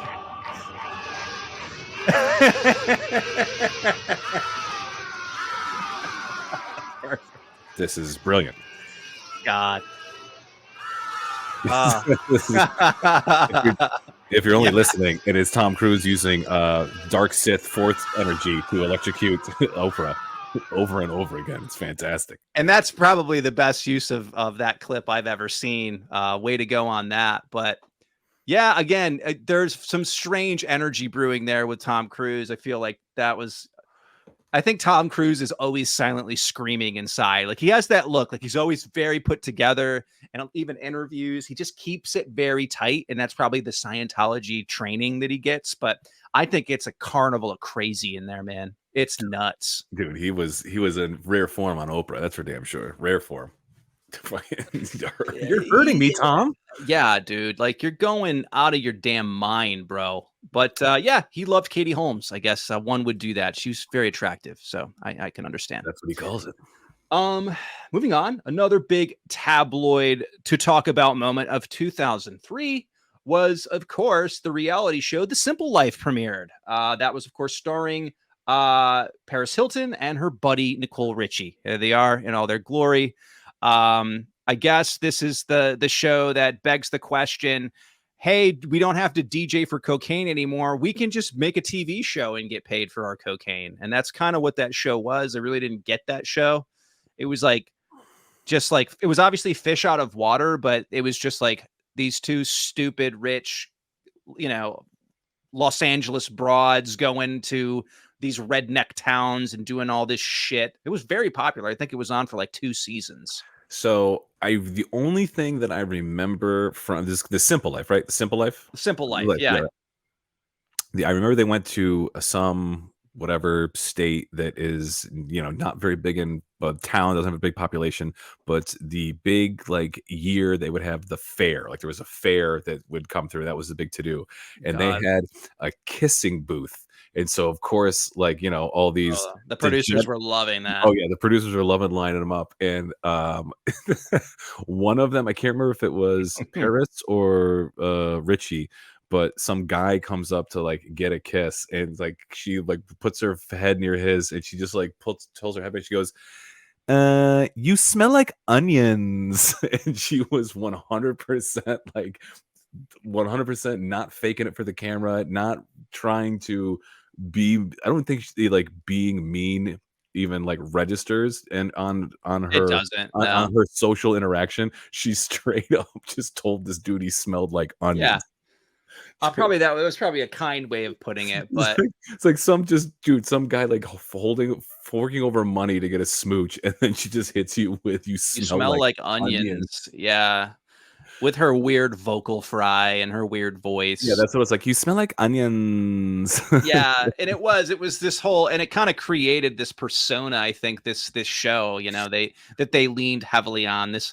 I think we talked about it on a past show about like almost the Valley Girl, but like a new age kind of posh Valley Girl thing that these two kind of personified, and it was annoying, and it was all over the place until I don't know, they weren't friends anymore. They didn't make the show, I think that's what happened. whatever the deal was. But yeah, They probably just stopped wanting to kiss guys who smell like onions. yeah, pretty much. So yeah, The Simple Life. How awesome was that? 2003. Speaking of California, another big thing that happened in 2003 in California is the Governator came to his essence. That's right. Arnold Schwarzenegger was elected in California following the recall of Governor Gray Davis. So this is kind of a cool story, honestly. The fact that, Schwarzenegger kind of stood up to the plate in this governor recall and said, like, I could do a better job. He obviously at the time was married to Maria Shriver. So I think that political kind of punch in the dick didn't hurt, obviously, to his opponent to have a Kennedy in his corner, but he wooed a lot of people with, his charm and his finesse, and he got the governor seat. Dude, who was like, what did in that race? Oh no, wait. I'm trying to think now. Was this the one where there was also like the porno star running, or was that after he left? No, I think you're right. I think you're right, because it was a spectacle in 2003. They almost made a joke out of like everybody's coming out of the woodwork to be the governor of California. And I do believe there was an adult film star that ran too. Don't know the name, but obviously that was kind of the thing that was kind of thrown off as tabloid fodder. That's what Gray Davis attacked him with. But you know what? To be honest with you, in hindsight, Schwarzenegger was a pretty decent governor of California. He got a lot done.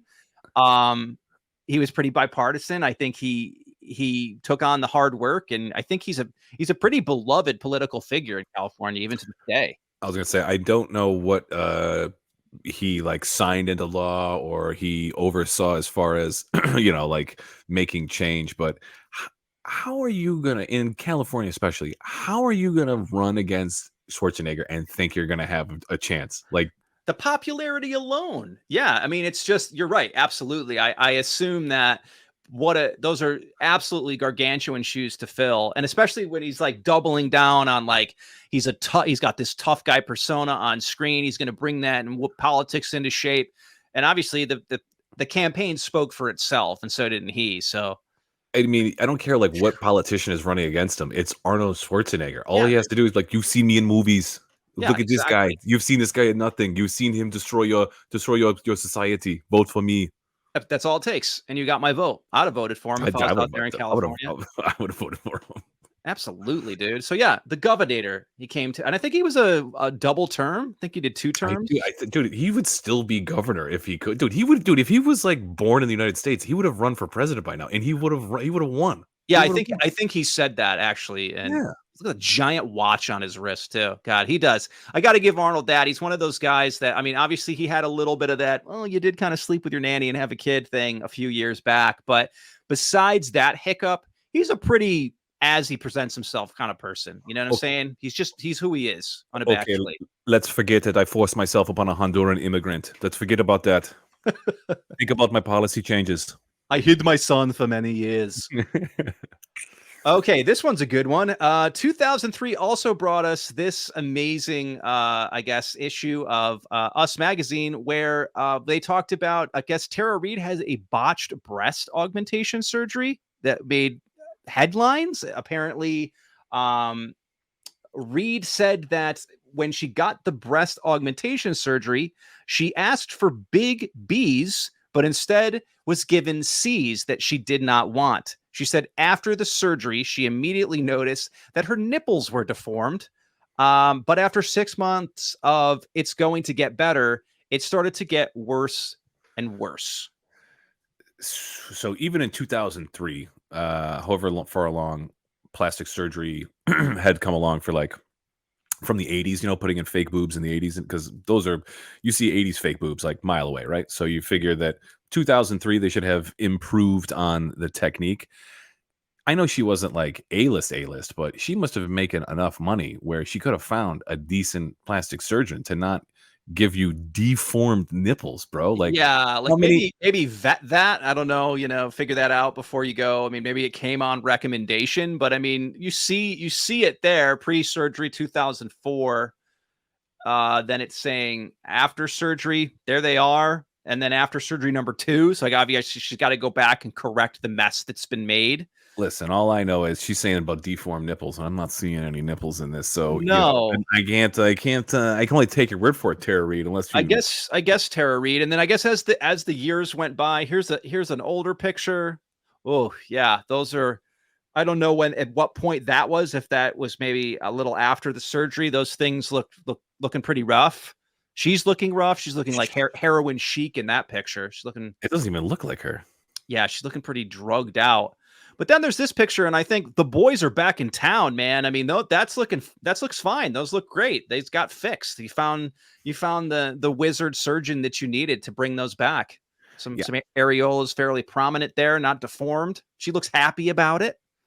That there's still everybody wins here, Tara. Still a little too much dress for me. I have to in order for me to really see if those are deformed or not. I'm gonna have to see if Sans dress, but I'll take your word for it, Tara. I'll take your word for it. At least she's happy. We're glad.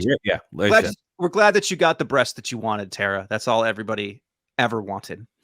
Rounding off tabloids 2003, another big moment that shocked the world was, of course, the Madonna Britney kiss. Oh yeah, but isn't Christina Aguilera like on the other side of her during the? Doesn't she the little menage a trois action? I mean, that's kind of the thing.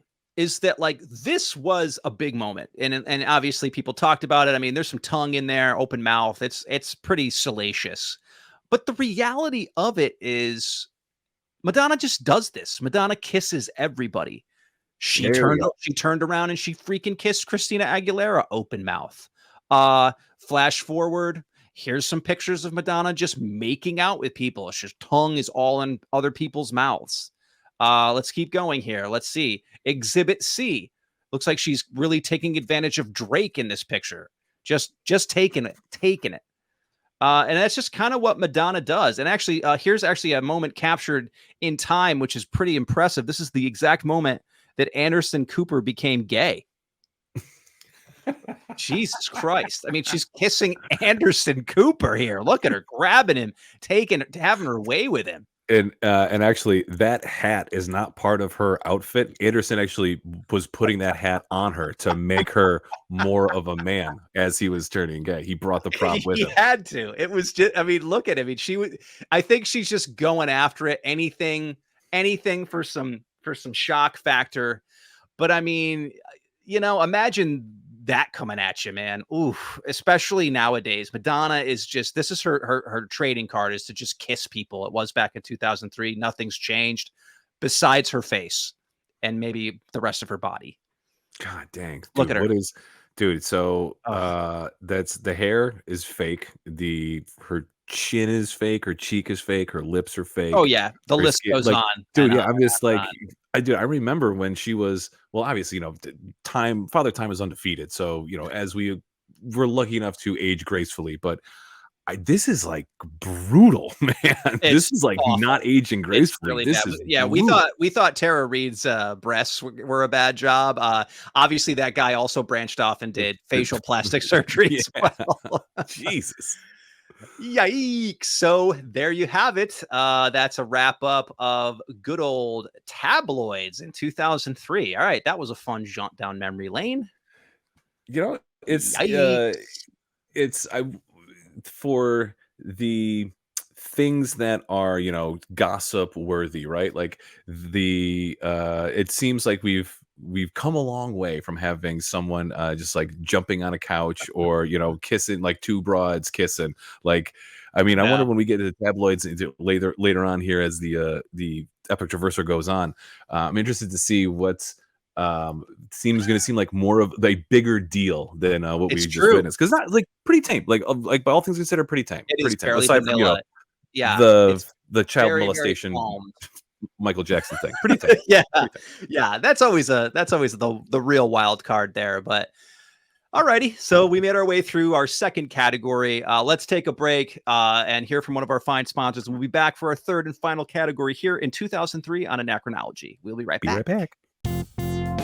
After this motherfucking messages, we'll be right back. Alrighty, this break is brought to you by Crumb Daddy. Tired of losing food to pesky crumbs? Meet the Crumb Daddy, the innovative bib that catches every last morsel for you. Its patented crumb weave technology traps all those bits that fall while you eat, so no more wasting precious leftovers. Just pop on the Crumb Daddy before each meal. The adjustable neck strap keeps it secure while the microfiber lining gently grabs crumbs around your mouth with each bite. When you're done, remove the protective lining to reveal an entire bowl's worth of recollected crumbs from your session. Amazing. With Crumb Daddy, you can take those crumbs and bread them into crispy treats or shake them on your next salad for some extra crunch. Stop wasting food and money. Crumb Daddy. Saving every last bite since 2022. That's Crumb Daddy. Great sponsor here at Anachronology. Order yours today. Absolutely.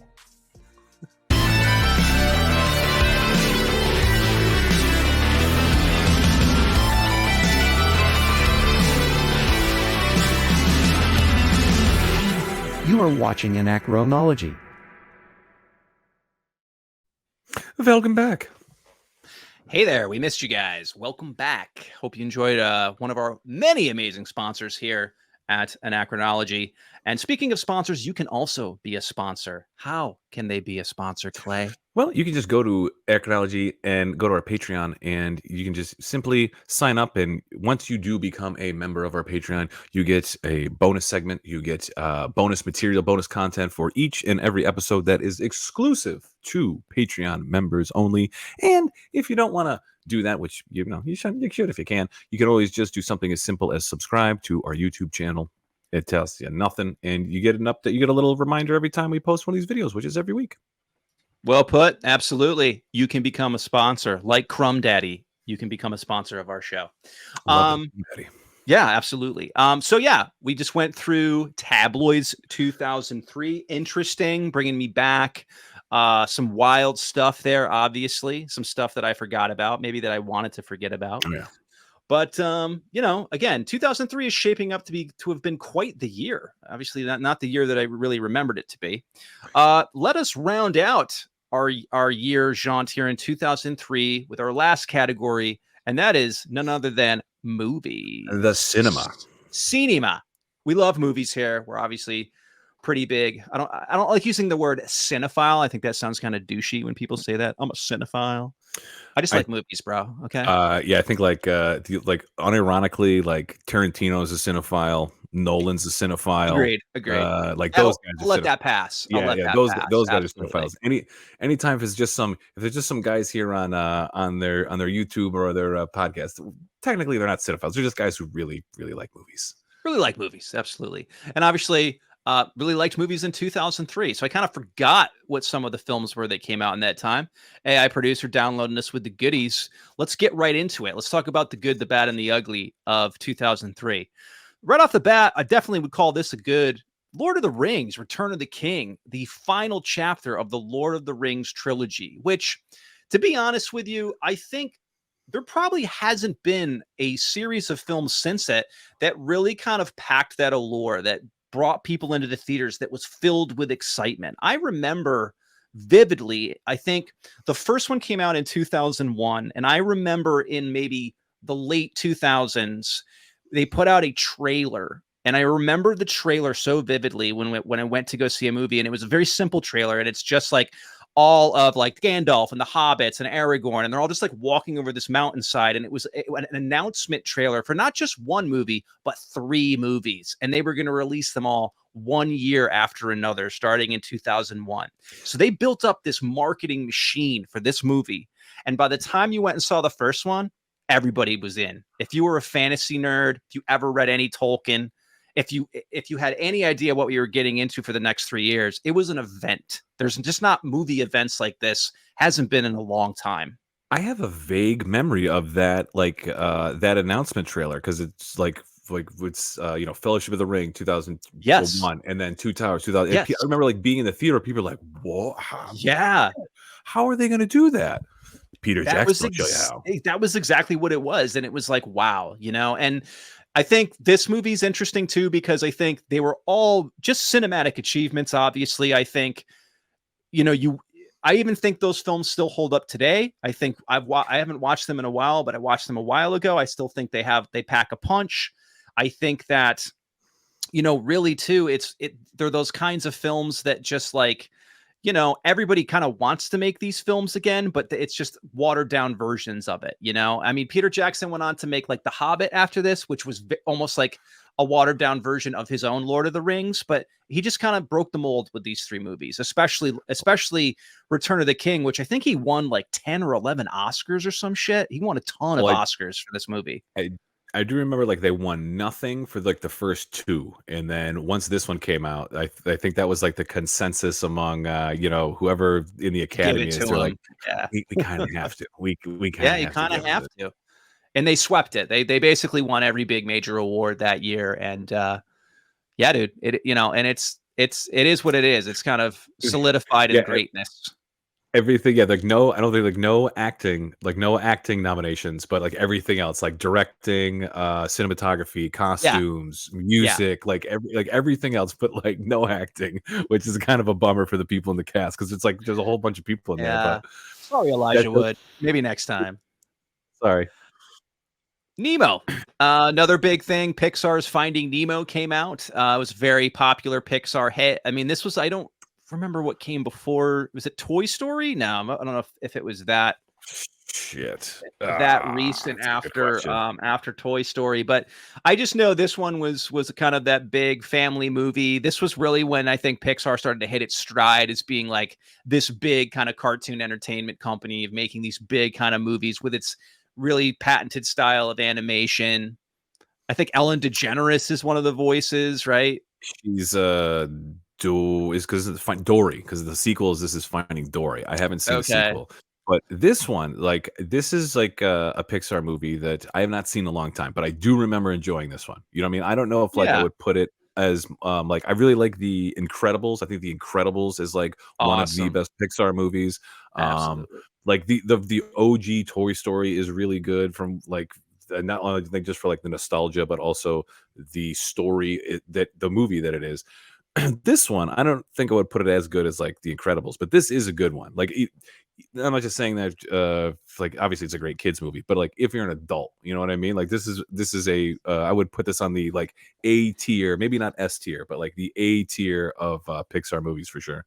Yeah, that's agreeable. I think so. And they had like Stoner Turtles. I mean, they always throw like funny little adult humor that they pepper in. Pixar is always good at doing that. It was no different than that with this film either. So yeah, that was definitely. I know that was a money maker. AI producer says that made $940 million in the box office. That's a lot of cash.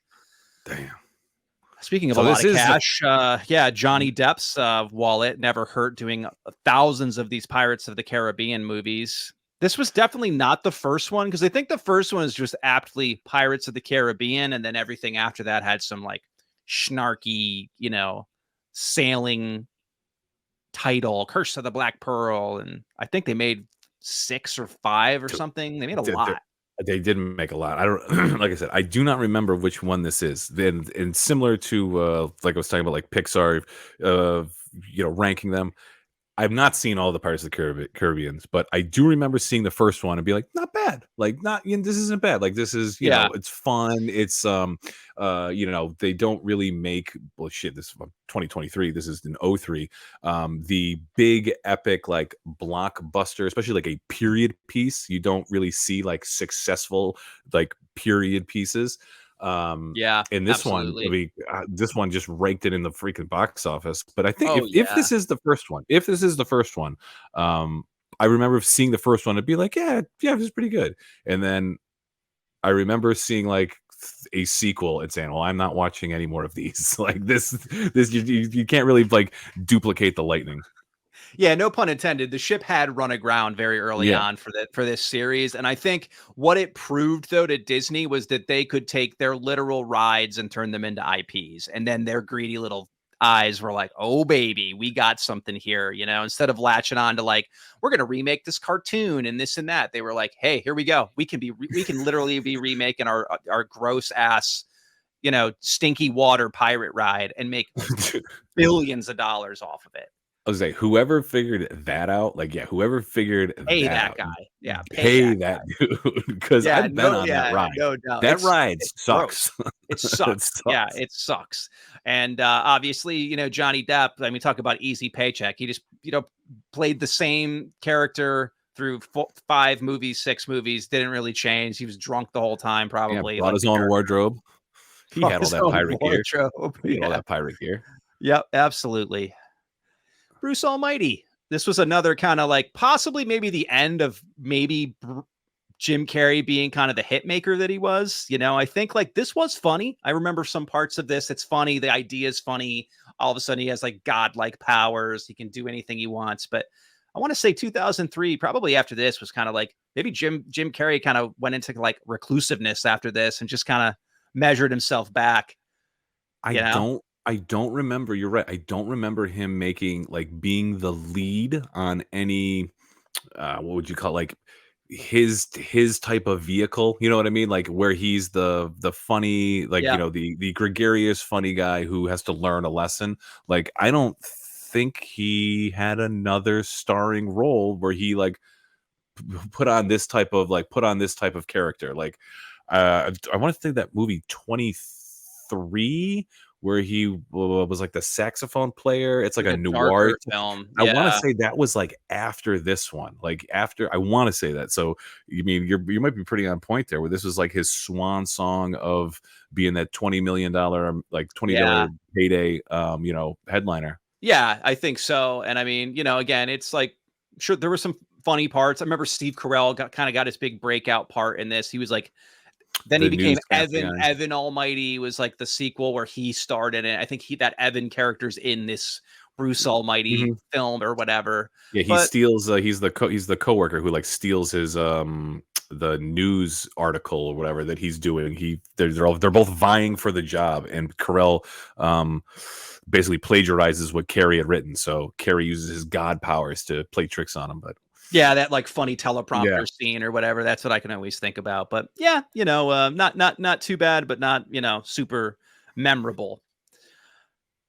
I mean, this poster says it all. Tom Cruise as the Last Samurai. Talk about whitewashing something. This is Tom Cruise as the white savior. Yeah, white savior, 100%. I remember seeing this movie, and I remember being kind of like, all I remember was long. It was a long movie. I think it was really long in the tooth. Beautiful vistas. There were some cool action scenes.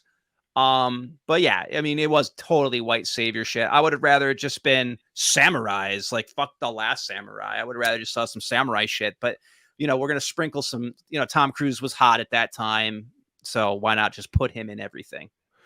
Yeah, we were just talking about, like a period piece or an epic. Like, this is the only way this movie got made. This movie was probably called Samurai, and it was probably all Japanese people. And they were like, we're not making this movie. This is all Japanese people. Like, well, wait a minute. Yeah. What if we put Tom Cruise in it What's and Tom call it Cruise doing? What's he The up to? Last Samurai? And did you know that The Last Samurai isn't actually a Japanese person? It's Tom Cruise. Go on. Yeah, that all the executives perked up at the table, and then you got The Last Samurai.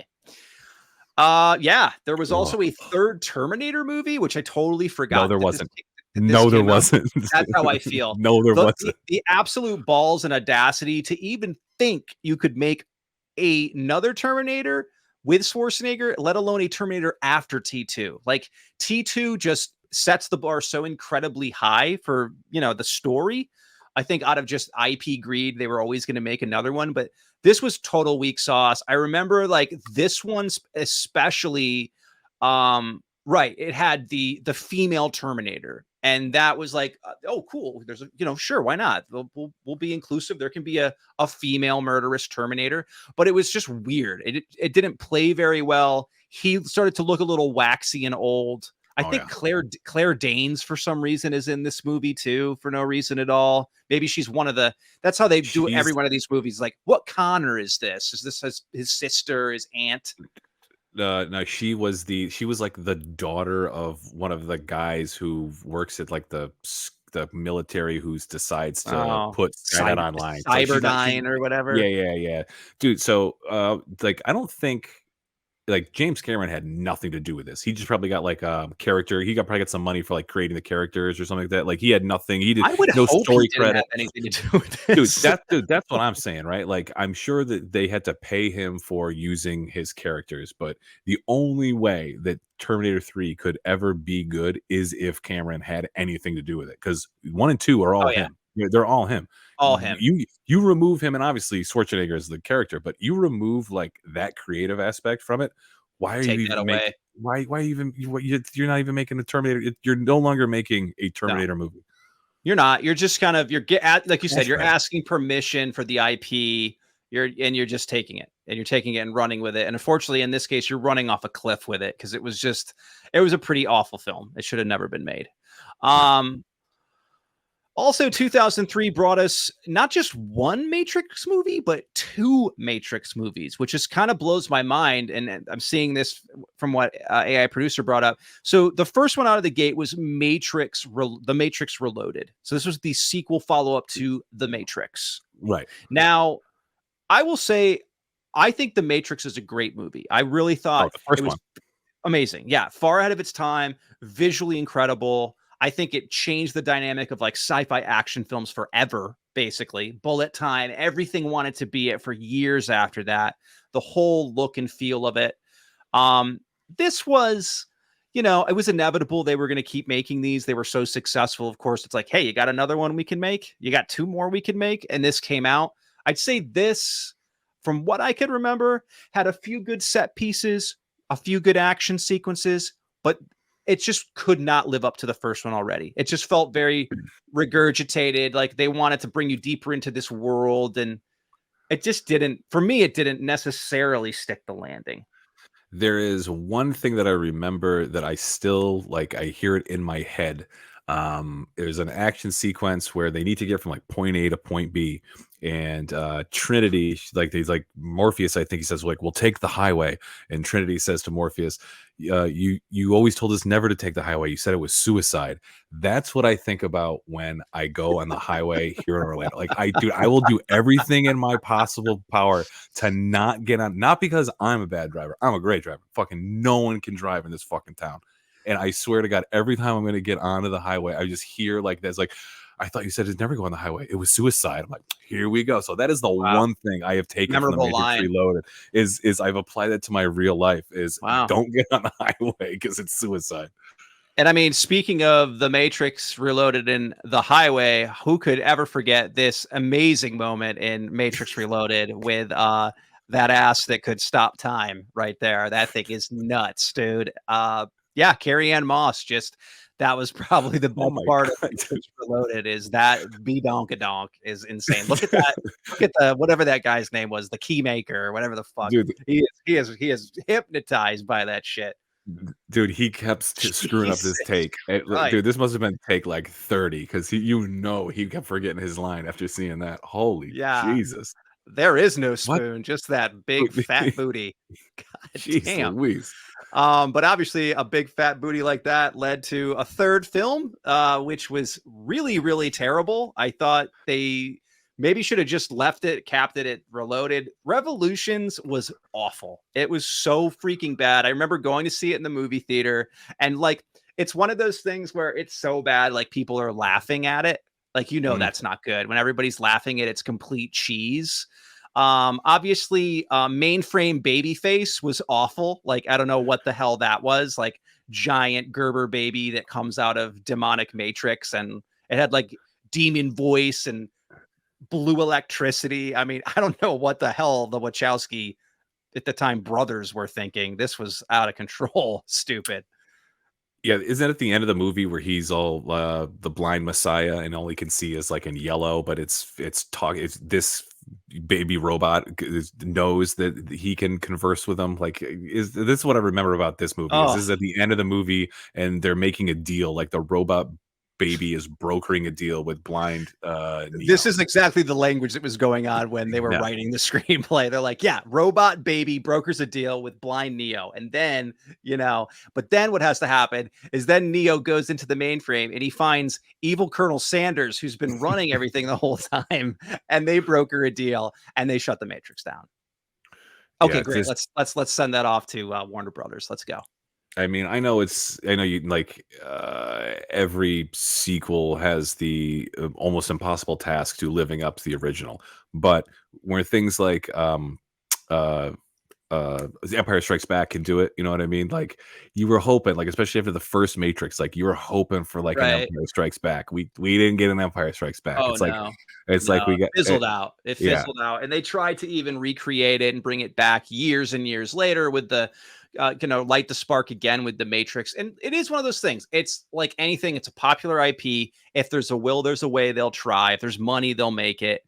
But yeah, it's like, it's so far away from what the first one was, which was just seismically shocking, because I can take myself to going to that theater, sitting down and watching it and being like, I've never seen anything like this. This is wild. What a crazy ride. I couldn't wait. And then I got Matrix Reloaded and Matrix Revolutions after that. Got that badonkada. Yeah, and Colonel Sanders.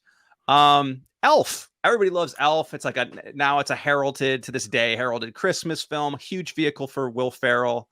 Yeah, it's fun. I think it was a big Jon Favreau hit. Jon Favreau directed it. It's kind of the beginning of his big directorial crush that he ended up having for many years after. This is I can't remember where I saw this, but it was like if you're either a National Lampoon's Christmas Vacation, an elf like your Christmas movie. Oh yeah, it's the first one is you shoot your eye out, kid. Christmas Story. Either like you can tell what decade you grow up on. You're either a the Christmas Story kid, you're a Christmas Vacation kid, or you're an Elf kid. I was a little too. I mean, shit, we're in our 20s when this came out, but I always forget about Elf as like a Christmas movie, just because it wasn't one of those ones that was out when I was a kid. But for him being synonymous with Saturday Night Live, he shows his chops in this one. I mean, yeah, it's not like that big of an ask. He's a fucking basically a 6'6" like retard, but I mean, he still does a good job. Yeah, he still does a good job. He definitely broke the mold, I think. And I want to say maybe very not too soon after this, he then did like Ron Burgundy and Anchorman too. Yeah. So I think this guy does just kind of, there's sometimes I'm annoyed by Will Ferrell, but for the most part, I have mad respect for him because he does have range. He steps into uncomfortable parts and he does it fairly well. He does drama, he does comedy. And this, like you said, this has become very synonymous with being like a Christmas classic. But, again, I think we're of the era. We're more like National Lampoons or Die Hard or whatever, whatever we want to call our Christmas classic.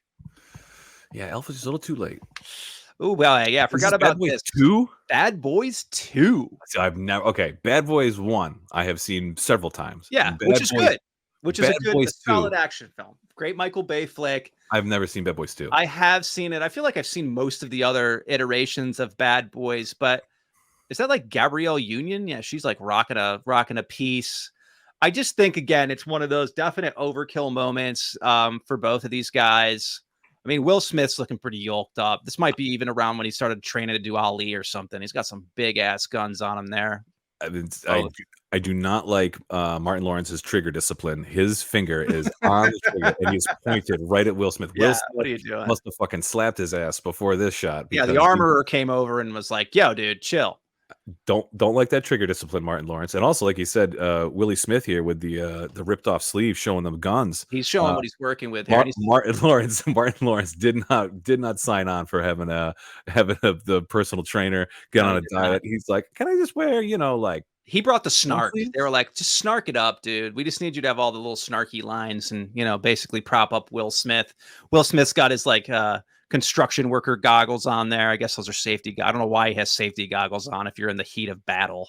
And a giant earring. You got to look good while you're killing people in Miami. Yeah. So Bad Boys 2, meh. Speaking of twos, X2 came out that year, the sequel to X-Men. Again, this was during the every superhero has to wear a black costume phase in Hollywood. Like, God forbid any costume had color. It had to be again, let's take it back to the Matrix effect. I think everybody was like, black leather's hot. Every superhero's got to be formed up in some black leather daddy shit. I can't even remember who the bad guy was in this one. I mean, obviously Magneto, but I can't remember what the I do remember it was actually Brian Cox plays Stryker. Stryker.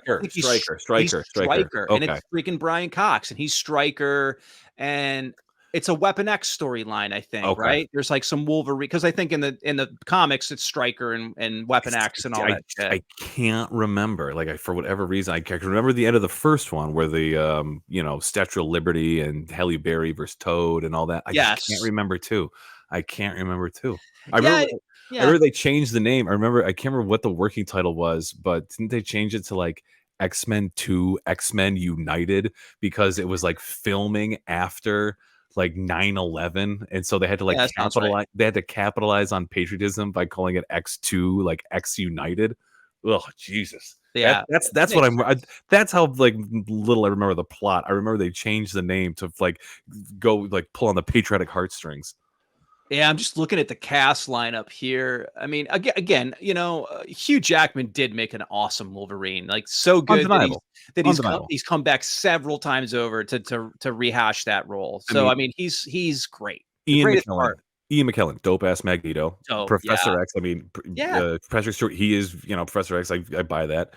And then Femke Janssen, she's tasty. That's what done without Cyclops guy. Who is that? James Marsden. Marsden. He always gets the short of the stick every movie he's in. He's destined to be the guy who doesn't get the girl. Yeah, pretty much. What's her name? Rogue Anna Paquin. Couldn't think of her name.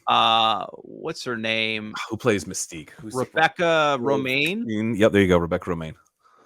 All right, yeah. I mean, again, a fairly cool stacked cast, and again, God, they went on forever with these. The third one was another atrocity that came out years later. But yeah, X2, good movie. Mystic River, forgot about that. There's Clint Eastwood, and then this is Clint Eastwood went through this thing, a bunch of his films. I shouldn't say went through. This is the majority of the films he directed. They were novels. This is. It reminds me of he was flying somewhere, and he's just in the bookstore at the freaking airport, and he just picks up a novel and he's reading it on the plane, and he's Clint Eastwood. He goes, I'm gonna make a movie out of this, because that's I mean, he's Clint Eastwood, just like that. Yeah, he's I don't. This it's already written. It's already, because you got to figure, right? Yeah. If the story, if you can buy the rights for the book that's already written the story, you don't have to pay a screenplay, a screenwriter or anything, or go through. Oh, we need to get this approved, or this would give a rewrite. Boom, you got the story from start to finish. And got a fan base built in too, in a sense. The book lovers are going to go see the movie too. It's it's double whammy. Who's the girl who plays? It was her first. I think it was one of her first roles. Sean Penn's daughter. She's in Emmy. Is it Emmy Rossum? Or is that her name? Yes, it is Emmy Rossum, who did Shameless later on on whatever that was, Showtime or something. I definitely remember seeing her in this movie and saying, I don't know who that girl is, but Yeah. she's mighty pretty, very pretty girl. Yeah, and again, this movie it's good. It kicks. Sean Penn, he brings it home. Very Sean Penn. Yeah, very Sean. Very Sean Penn. Is that my daughter in there? Oh yeah, that was probably a one taker for Sean Penn. But yeah, a classic Eastwood jam. Okay, yeah, Seabiscuit, which of course, about the frickin' horse. This was a remake because I think the original was done a long time prior before this. I don't really remember much about this movie. I mean, I know that obviously Tobey Maguire was in this, and this was, I think, also kind of after. I think he was like, I can do more than Spider-Man. And they're like, all right, well, then you can be in Seabiscuit. Be in Seabiscuit, Toby. We got Seabiscuit for you. Well, now, am I the horse or you're riding the horse, Toby? Yeah, you are. Okay. You're not going to be like, do the voice of the horse or anything. You're going to ride it. So I definitely did not see Seabiscuit. I completely forgot this movie came out. I mean, I'm familiar with the real horse Seabiscuit. Hey, spoiler alert, he wins the Triple Crown, everybody. Well, hey, also spoiler alert, it only made 148 million in the box office, so no wonder you didn't see it or remember it, because I think it was kind of like a kind of a dud. And I know, like, I again, it's not like it made people's careers or anything. I mean, I'll watch really anything with Jeff Bridges and Chris Cooper. Chris Cooper's a good actor too. But yeah, I mean, I feel like probably the horse was the best part of that movie. When they remake this in 2203, so in 2043, I can tell you, I'm looking at a white guy, and a brown horse. Is going to be way more diverse when they remake it, like when they retell this story. Oh, it has to be. This was old white Hollywood in 2003. There's gonna speaking of white Hollywood, this begs the question: Does Jack Nicholson fuck? And that's exactly the answer to this movie, which is called hold on. What the heck is it called? Yes, you got it. Something's gotta give. And that's probably him referring to his dick. Yikes. So I don't remember seeing this movie, but isn't Keanu Reeves also in this movie? And isn't Keanu Reeves like hitting on Diane Keaton in this movie or something? Or is it like, oh God, I see. Or is he? That sounds about right. Is Jack Nicholas dating like her daughter, who played by Amanda Peet? For someone who hasn't seen this movie, I some reason I know so much about this. You hold up the DVD. All right, we'll let that one go. Yeah, exactly. Like hiding my tattoo. Yeah, your signed copy by Amanda Peet. I do remember. Actually, what's really funny is I can remember my wife. One of the first times I ever hung out with her, she made me watch this movie. She was like, "Oh, you've made it." I've made it. I've actually had to watch it, and I sat through it, and it's everything that you just said. Very correct. That is basically the plot of it. And yeah, and then it's like they have an unlikely romance, probably a more appropriate romance, and it's just like, I think we talked about Carrie doing Bruce Almighty as kind of an end of his kind of like vehicle domain that he had. I think it was the same with Nicholson. I think that he had done like As Good as It Gets, and they started like putting him in these kinds of movies. I think this was the real last hurrah for him. This was that kind of movie. Like, he's the older, kind of sexy, charismatic leading man thing. He's snarky, like that was it. This was his swan song. Yeah, I know he was in like The Departed, obviously came after this, but he still wasn't the like big lead, and he was the antagonist in that, but he, like you said, he wasn't like propping up the film romantic comedies or whatever they had gotten kind of pigeonholed into. And I mean Diane Keaton's no slouch. Annie Hall, I mean, she's kind of cinema royalty for all the things she did, and I think she still does shit like this. I think that's all she does, is she just continues doing these. Oh, this would be great. Who'd be great? Call up Diane Keaton. I know she's around. She's just waiting for the phone to ring. Oh wait, that wasn't the next like romance he had, wasn't in About Schmidt, where Kathy Bates like gets in the hot tub, her naked ass. Yeah. So he went from Diane Keaton to Kathy Bates. Yeah, and now he's just sidelining it at Lakers games and smoking ciggies. And I dig Nicholson's style that eventually he was like, fuck it. You know, he was like, I'm out. You want to see me rent my movies, you know, like he's out of it, dude. He's gone. Oh, okay. Yeah, we can talk about Hulk that came out in 2003. This was actually, yes. So this was the Hulk before the Marvel craze. So this was Ang Lee. This was Eric Bana. Eric Bana played Bruce Banner. Jennifer Connelly. Oh, good. Yeah, Jennifer Connelly. And yeah, I mean, I don't have many memories of this film. I know it did not do very well. I know it was panned by a lot of obviously huge comic nerds that didn't like it. I remember they did like the whole like weird comic panel style shit throughout the movie sometimes, and that got really stupid and annoying. The CG wasn't there yet. You weren't getting like amazing. I mean, there's better CG on TV today than there was in this movie. I remember it getting panned for the CG because one of the battles is they like inject the gamma radiation into like some dogs or something. Yeah. And they look like obviously they mutate and they become like Hulk dogs, but it looks awful. I mean, for Ang Lee, who directed Crouching Tiger, Hidden Dragon, and basically made it look like people were flying through trees. And I get it that practical effect is different from CG, but you think someone who could make something look so good one way, you could give him the tools to make it look like passable. Look at him chewing on the missile. That's the best.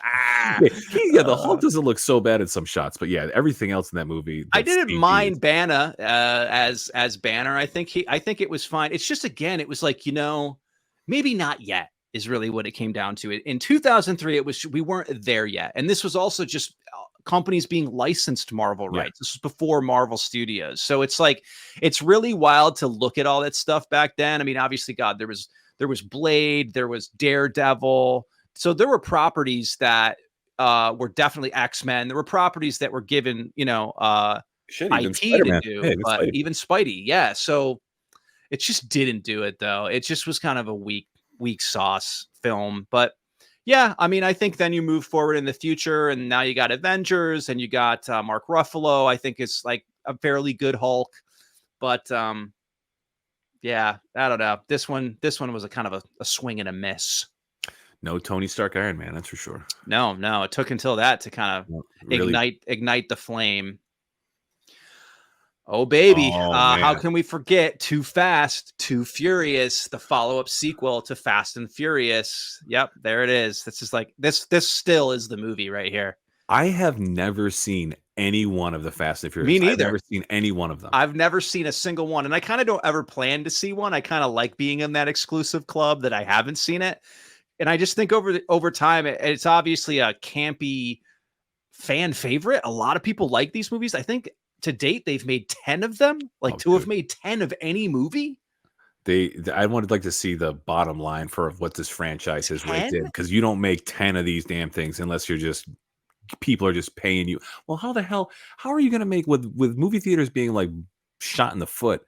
Could there be like, I don't know when the last Fast and the Furious came out was, but like you said, they're making like 10 of them, right? Yeah. So if Barbie can make a bunch of movie at the box office, if Oppenheimer can do decently well at the box office, does that mean that like Fast and the Furious 11 is going to put butts in seats? Like, because I'll tip my hat to you. If you can make fucking that many movies and still put like hundreds of millions of dollars worth of asses in seats, you got to be doing something. You got to be doing something right. Yeah, you got to be doing something right. And I mean, obviously, you know, it's just, it keeps going. Even after Paul Walker passed away, and he seemed to be a big part of like as the lead character, he was kind of that he had that charisma. But then, I mean, you know, they put Vin Diesel in the front of it, then The Rock joined, then John Cena it's just that I think what they do is they like to just titillate with casting, and they're probably paying the talent to come in and just jump in the driver's seat and drive your car and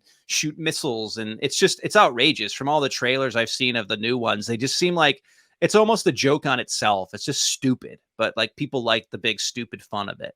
But yeah, this was the second one. To think there were 8 more after this. Jesus Christ. Insane. Kill Bill, baby. Kill Bill came out in 2003.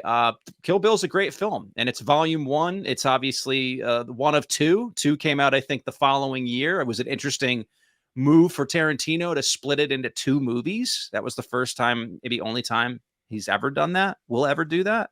I remember seeing this at the Alamo Draft House, and I Oh, remember, sweet. and That was fun.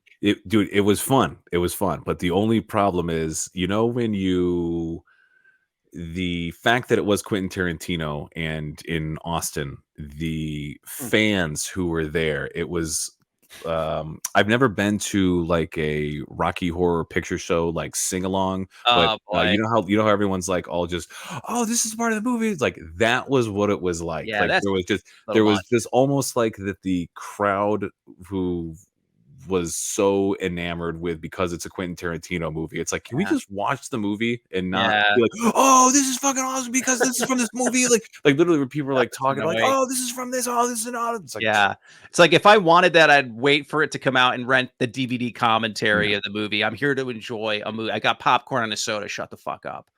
Yeah, but that's I mean, again, he's one of the only guys where I think Hollywood, even at this, in 2003, he making a bloody, revenge kind of modern kung fu flick. It was all of those things. There were so many callbacks to all of his, the things he loved.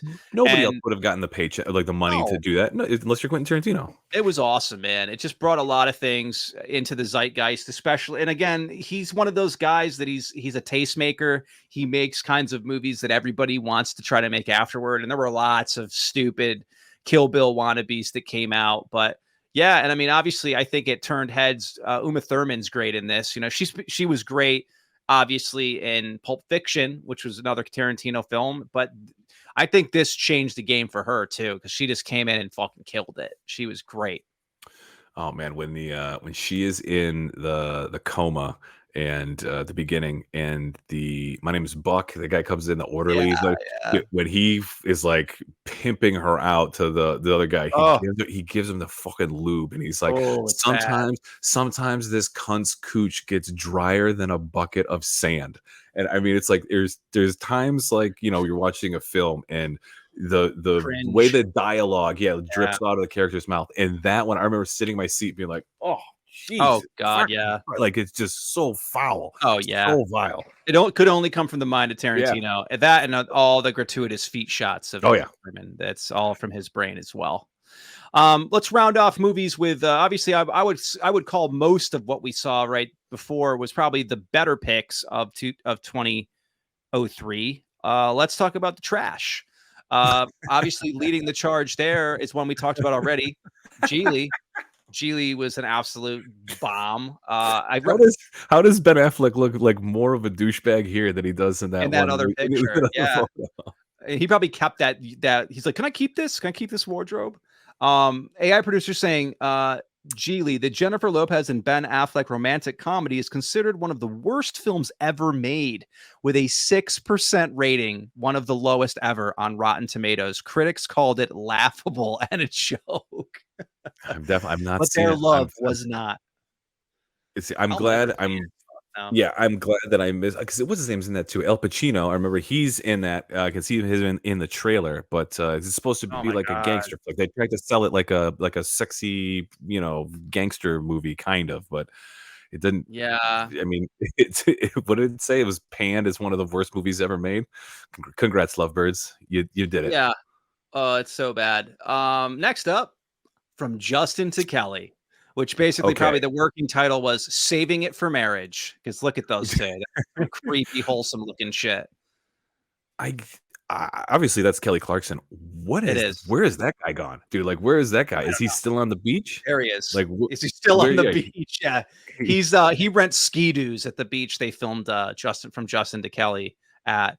Yeah, I couldn't even tell you Justin's last name. That's how insignificant and like gone that dude is. Write it in the comments if you know. Obviously Kelly Clarkson, she moved on to do plenty of things. I think she has a talk show or whatever, but this was just, I mean, again, never seen it, never will. Oh, here we go. AI producer saying, I love that it's classified as a beach musical. I didn't know that's a thing. Beach musical starring Kelly Clarkson and Justin Guarini from American Idol. Was nominated for 6 Razzie Awards. So it did win some awards, some terrible awards. What was his last name? One more time. Justin Guarini. Guarini. I'm just trying to. I was just trying to think if there's like any other time in the last 20 years I have heard that name. Dude, I'm sorry, Justin. I don't know what happened to you, buddy. Yeah, the only time you'll hear his name is if you're in like the unemployment office of Los Angeles and you hear his name rung out. Guarini. Justin Guarini. Weren't you in? Yeah, I was. Yeah. All right, come on in. Sit down. Weren't you in the beach musical from Justin Kelly? Yeah. Just gross and wholesome and disgusting. Apparently there was a second Charlie's Angels that came out called, horrible title, Charlie's Angels Full Throttle. Wow. Sequel was slammed for its incoherent plot and lack of substance. Shocker. And critics said it lacked the fun and charm of the original. Now, I do remember the original Charlie's Angels. I think it was hot because that director Mick G directed it. Remember him? He God knows, I haven't seen his name in a while, but he had kind of a different flair, almost a Michael Bay action thing going on. And sure, it was cool to kind of reignite an old property. Everyone loved the 70s Angels, Farrah Fawcett, and obviously these 3 ladies were hot to trot, and they all got cast as the Angels. And didn't Bill Murray, wasn't he like not asked to return for this one because he like called Lucy Liu like a dog eater or something? Dude, yeah, that's on par for Bill Murray. Yeah, he was. What was that guy's name? The Bosley or something. Yeah. Maybe it's not Bosley, it's something else, but something like that. Something like that. Yeah. And I want to say like hello, dog faces. Yeah, it's really good. It's Angels, Bill. Yeah, but yeah, I think that's why he didn't get asked back because I guess him and Lucy Liu kind of butted some heads. But yeah, on a McG set, I'm sure tensions rise high when you don't even know your director's full name. He goes by a moniker. McG. Yeah, and I remember this was kind of the Drew Barry Renaissance. Like all of a sudden, Drew Barry was this like sex symbol again. Obviously, Drew, what's her name? Cameron Diaz was always kind of like something about Mary, and she was kind of that sweetheart role for a while. Lucy Liu, Kill Bill. I mean, what a year for her. I guess she's in a really great movie and a really shitty movie at the same time. But yeah, they did not make a third one. I guess gratefully so. But yeah, no need to rewatch that. Is there one more? Yes, so there's a few more. Oh my God. So next up, oh my God, Cat in the Hat. I forgot all about this absolute travesty of a movie. 2003. Mike Myers is losing his damn mind here, dude. Like, what are you doing, man? Look at him in that picture. I want to say, like, for what it is, like, for being not this movie, but for a remake of a live action of a Seuss story, Jim Carrey as the Grinch is like a decent like movie adaptation of that source material. I'll give you that. Yeah, this cannot be good. Like this, the fact that they don't, I don't ever remember seeing this like since 2003. Like the Grinch, obviously, it's got the benefit of being part of the Christmas, but also the performance that Jim Carrey does. I mean, he's very good as the Grinch. What the hell did Mike Myers do as the cat? You know what I mean? There's nothing that I can. You're looking at it. Yeah. What did he do as the cat? It's so bad. And I think that really 2 words come to mind, and that's cash grab. Because I think that, like you said, they got greedy. They saw, oh, look, hey, we made some dough with the Grinch.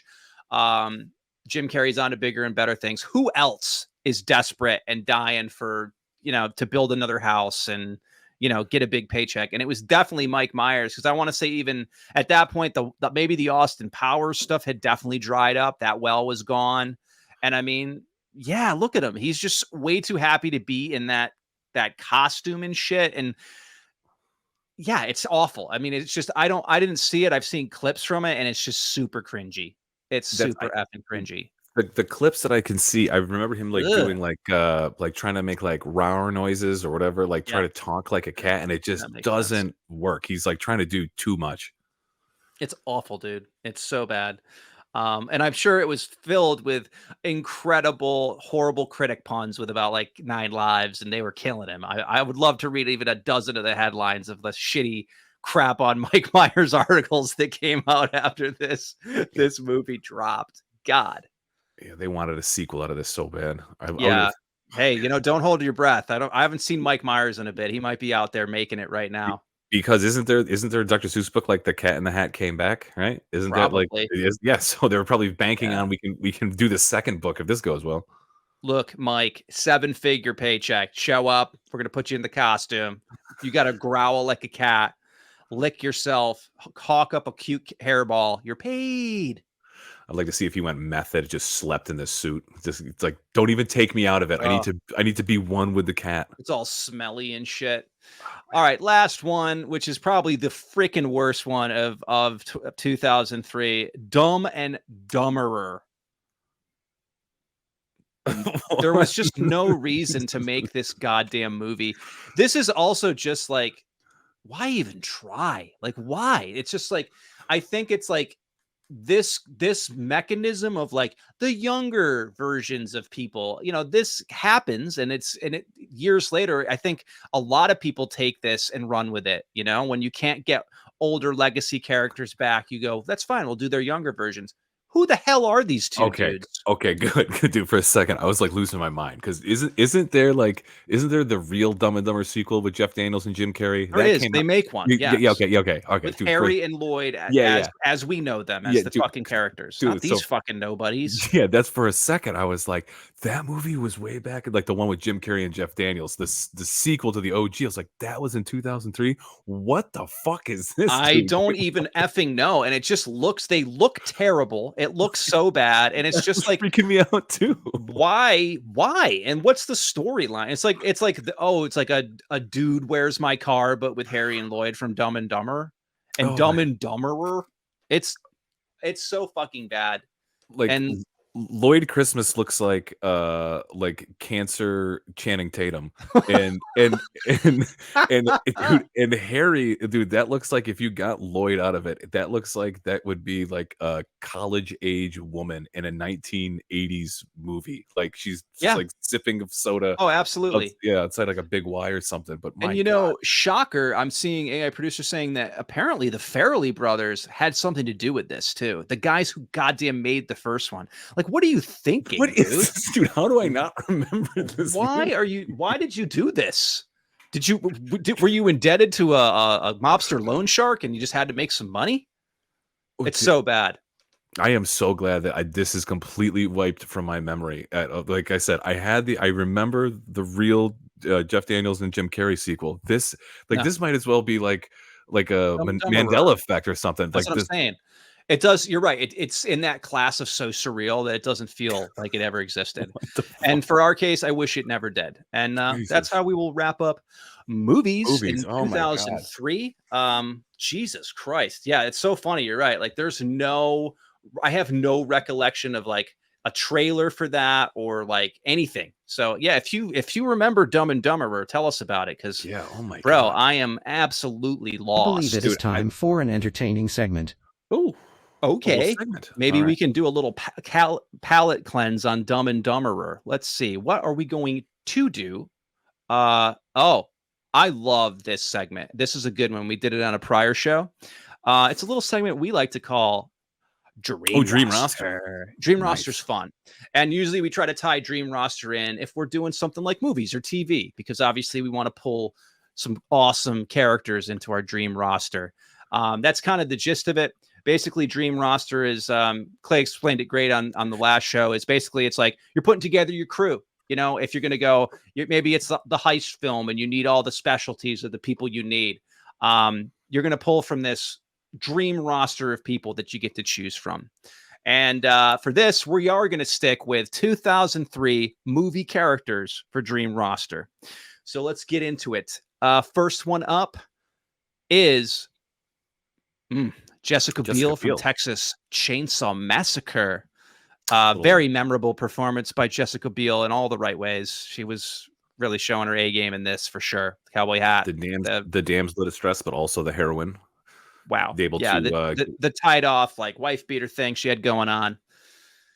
Yeah, I mean, she escaped a lot of death and a murderous rampaged fucking murderer. So survival instinct, yeah, definitely she's got that. outsmarting her captors. Yeah, she's got that going for her in spades, and she's not too, hard on the eyes either. Easy on the eyes.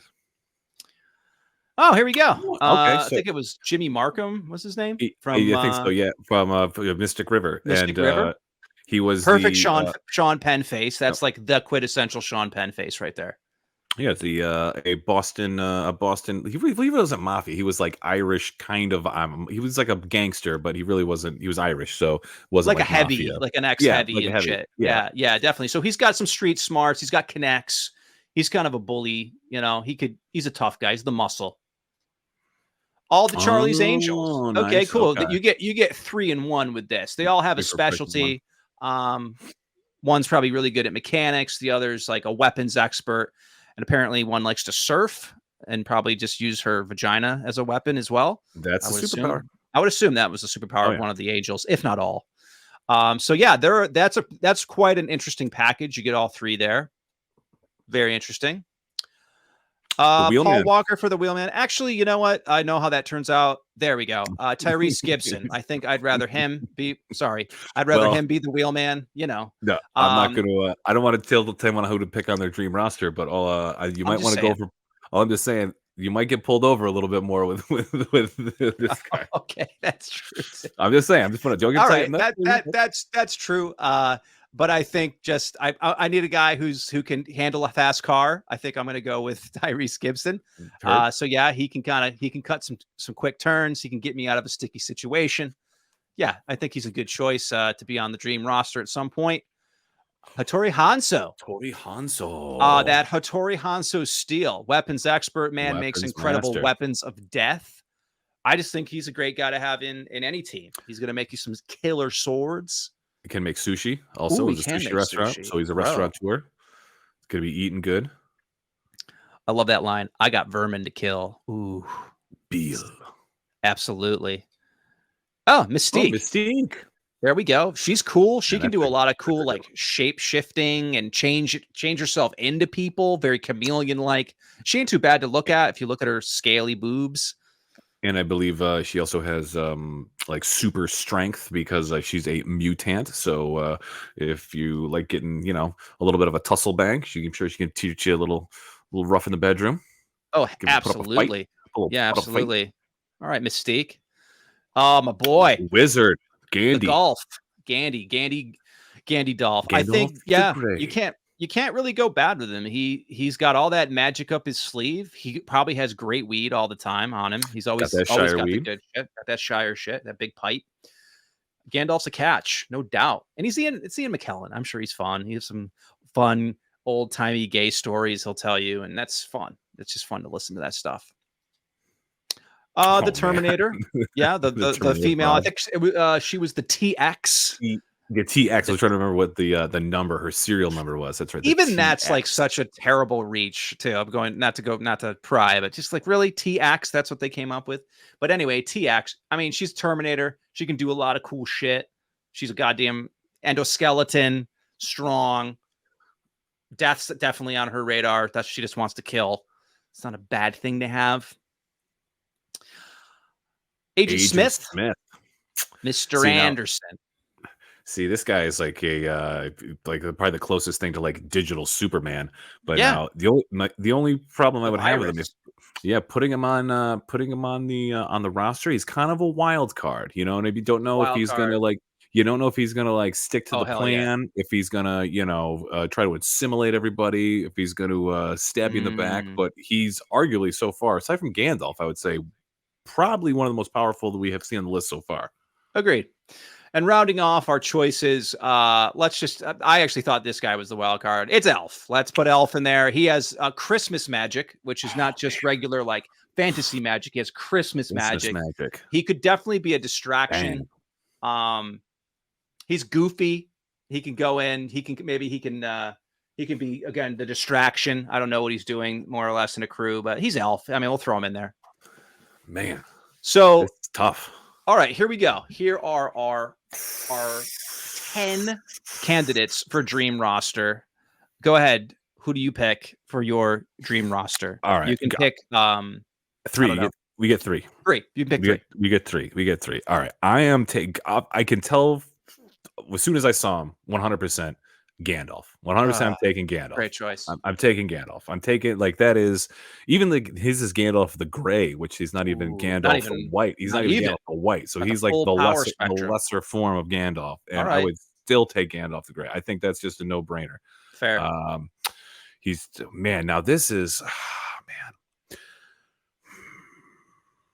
man, I'm really honestly I'm actually interested in Elf, I think I would put Elf on there. I think it would be like how when sometimes the member of your team who doesn't seem like the brightest, but they end up doing the thing that saves your ass in the end. For some reason I have that feeling about Elf. He would screw up until the point where everything was going tits up, and then he would somehow figure out the thing that needs to be done. All right, Elf. And then, man, I'm gonna take a lady here too. I'm trying to, I think I will stick with the. You're grounded reality. I'm gonna go with the fantasy broads. I'm either going TX or Mystique. You know what? I'm going against my better judgment because both kind of can shapeshift a little bit, but I'm gonna go with TX. And the reason why I'm gonna go with TX is I don't think she talks that much. And so perfect. I think that would be that would probably be as far as a member of the team where I needed some shit to get done. I'm listen, you're Gandalf, you're on point. Elf, stay at the back. TX, just do your thing, baby, and just go kill, murder people, do whatever you got to do. I don't want to hear about it, but I don't want to hear no questions. So I'm taking Gandalf, I'm taking Elf, and I'm taking TX. Great team, great choices, great explanation. That's tough. Gandalf was a grab. I was going to get Gandalf too, but he is now taken. I'd say to replace Gandalf, I'll go Agent Smith just to get a little magic on my team. I think digital magic's cool. He can be a virus. He can infiltrate the security system in the place that the team needs to get into. We're in a digital era. He would be powerful. He'd be a powerful tool against any enemy. I wouldn't want him to talk a lot because I can't stand when Hugo Weaving talks in that movie. I don't need him to be calling me Mr. Barilli every fucking 10 minutes. So as long as he shuts up and he just infiltrates all this, he kind of takes point on security. Agent Smith for that. Hattori Hanzo, man. I think I need a good armorer. I need a weapons expert. I think that'd be him. He would be rocking me some sweet steel weaponry. Not only the best swords maker in the land. The best, absolutely cuts people down, will not break, tried and true. The sushi's a nice, I like that you brought up the sushi. He could be also feeding us all sushi at random hours of the day. Rounding it out, my last pick would be, I'm going to go deep in my team. I'm going to really stack my team. I'm going to go all through Charlie's Angels. I'm going to be greedy. I'm going to pull them all in. I get a little flavor from each of them. Also, maybe they're all down to, join up, get freaky at some point. One could dream, but they all have a specialty they bring to the table. And I'm rocking a pretty strong crew, a five-person crew to do the job. Yeah, that's my picks. Charlie's Angels, Agent Smith, Hattori Hanzo. As Tom mentioned, this is quickly becoming one of our favorite segments when it allows to fit the episode. So if you guys like to put your members of your dream roster, please let us know in the comments down below, because this is a fun game that's not going to go away anytime soon. We like dream roster. Dream roster is cool. It's come up a couple times in the episodes. I think Epoch Traverser, AI producer, they like it. So they kind of throw it into the mix, and we definitely enjoy and abide by it. So that's it. That's category 3, movies. Let's take a quick break to talk to our last sponsor, and we'll be right back to wrap up the year of 2003. Bye. We'll see you after these very short messages. So get your asses back to the chopper. This portion of Acronology is brought to you by Moranis Petty Zoo Nursery. Hold on, holy shit, what the fuck? This segment is brought to you by Moranis Petty Zoo Nursery Homes. Are you looking for a truly unique and enriching retirement experience for your loved one? Look no further than Moranis Petting Zoo Nursing Home, where residents can spend their golden years immersed in the animal kingdom, surrounded by gentle, affectionate creatures. Llamas, donkeys, sheep. Your loved ones will have the chance to pet, feed, and interact with a wonderful variety of animals. It's a one-of-a-kind opportunity to find joy and meaning by caring for our furry friends. Let them live out their retirement years engaged in a fulfilling pastime that brings delight. Give them memories that will last a lifetime. Moranis Petting Zoo Nursing Home, a retirement they'll never forget. Call today to book your exclusive tour of the facility. That's Moranis Petty Zoo Nursing Homes. That was awesome.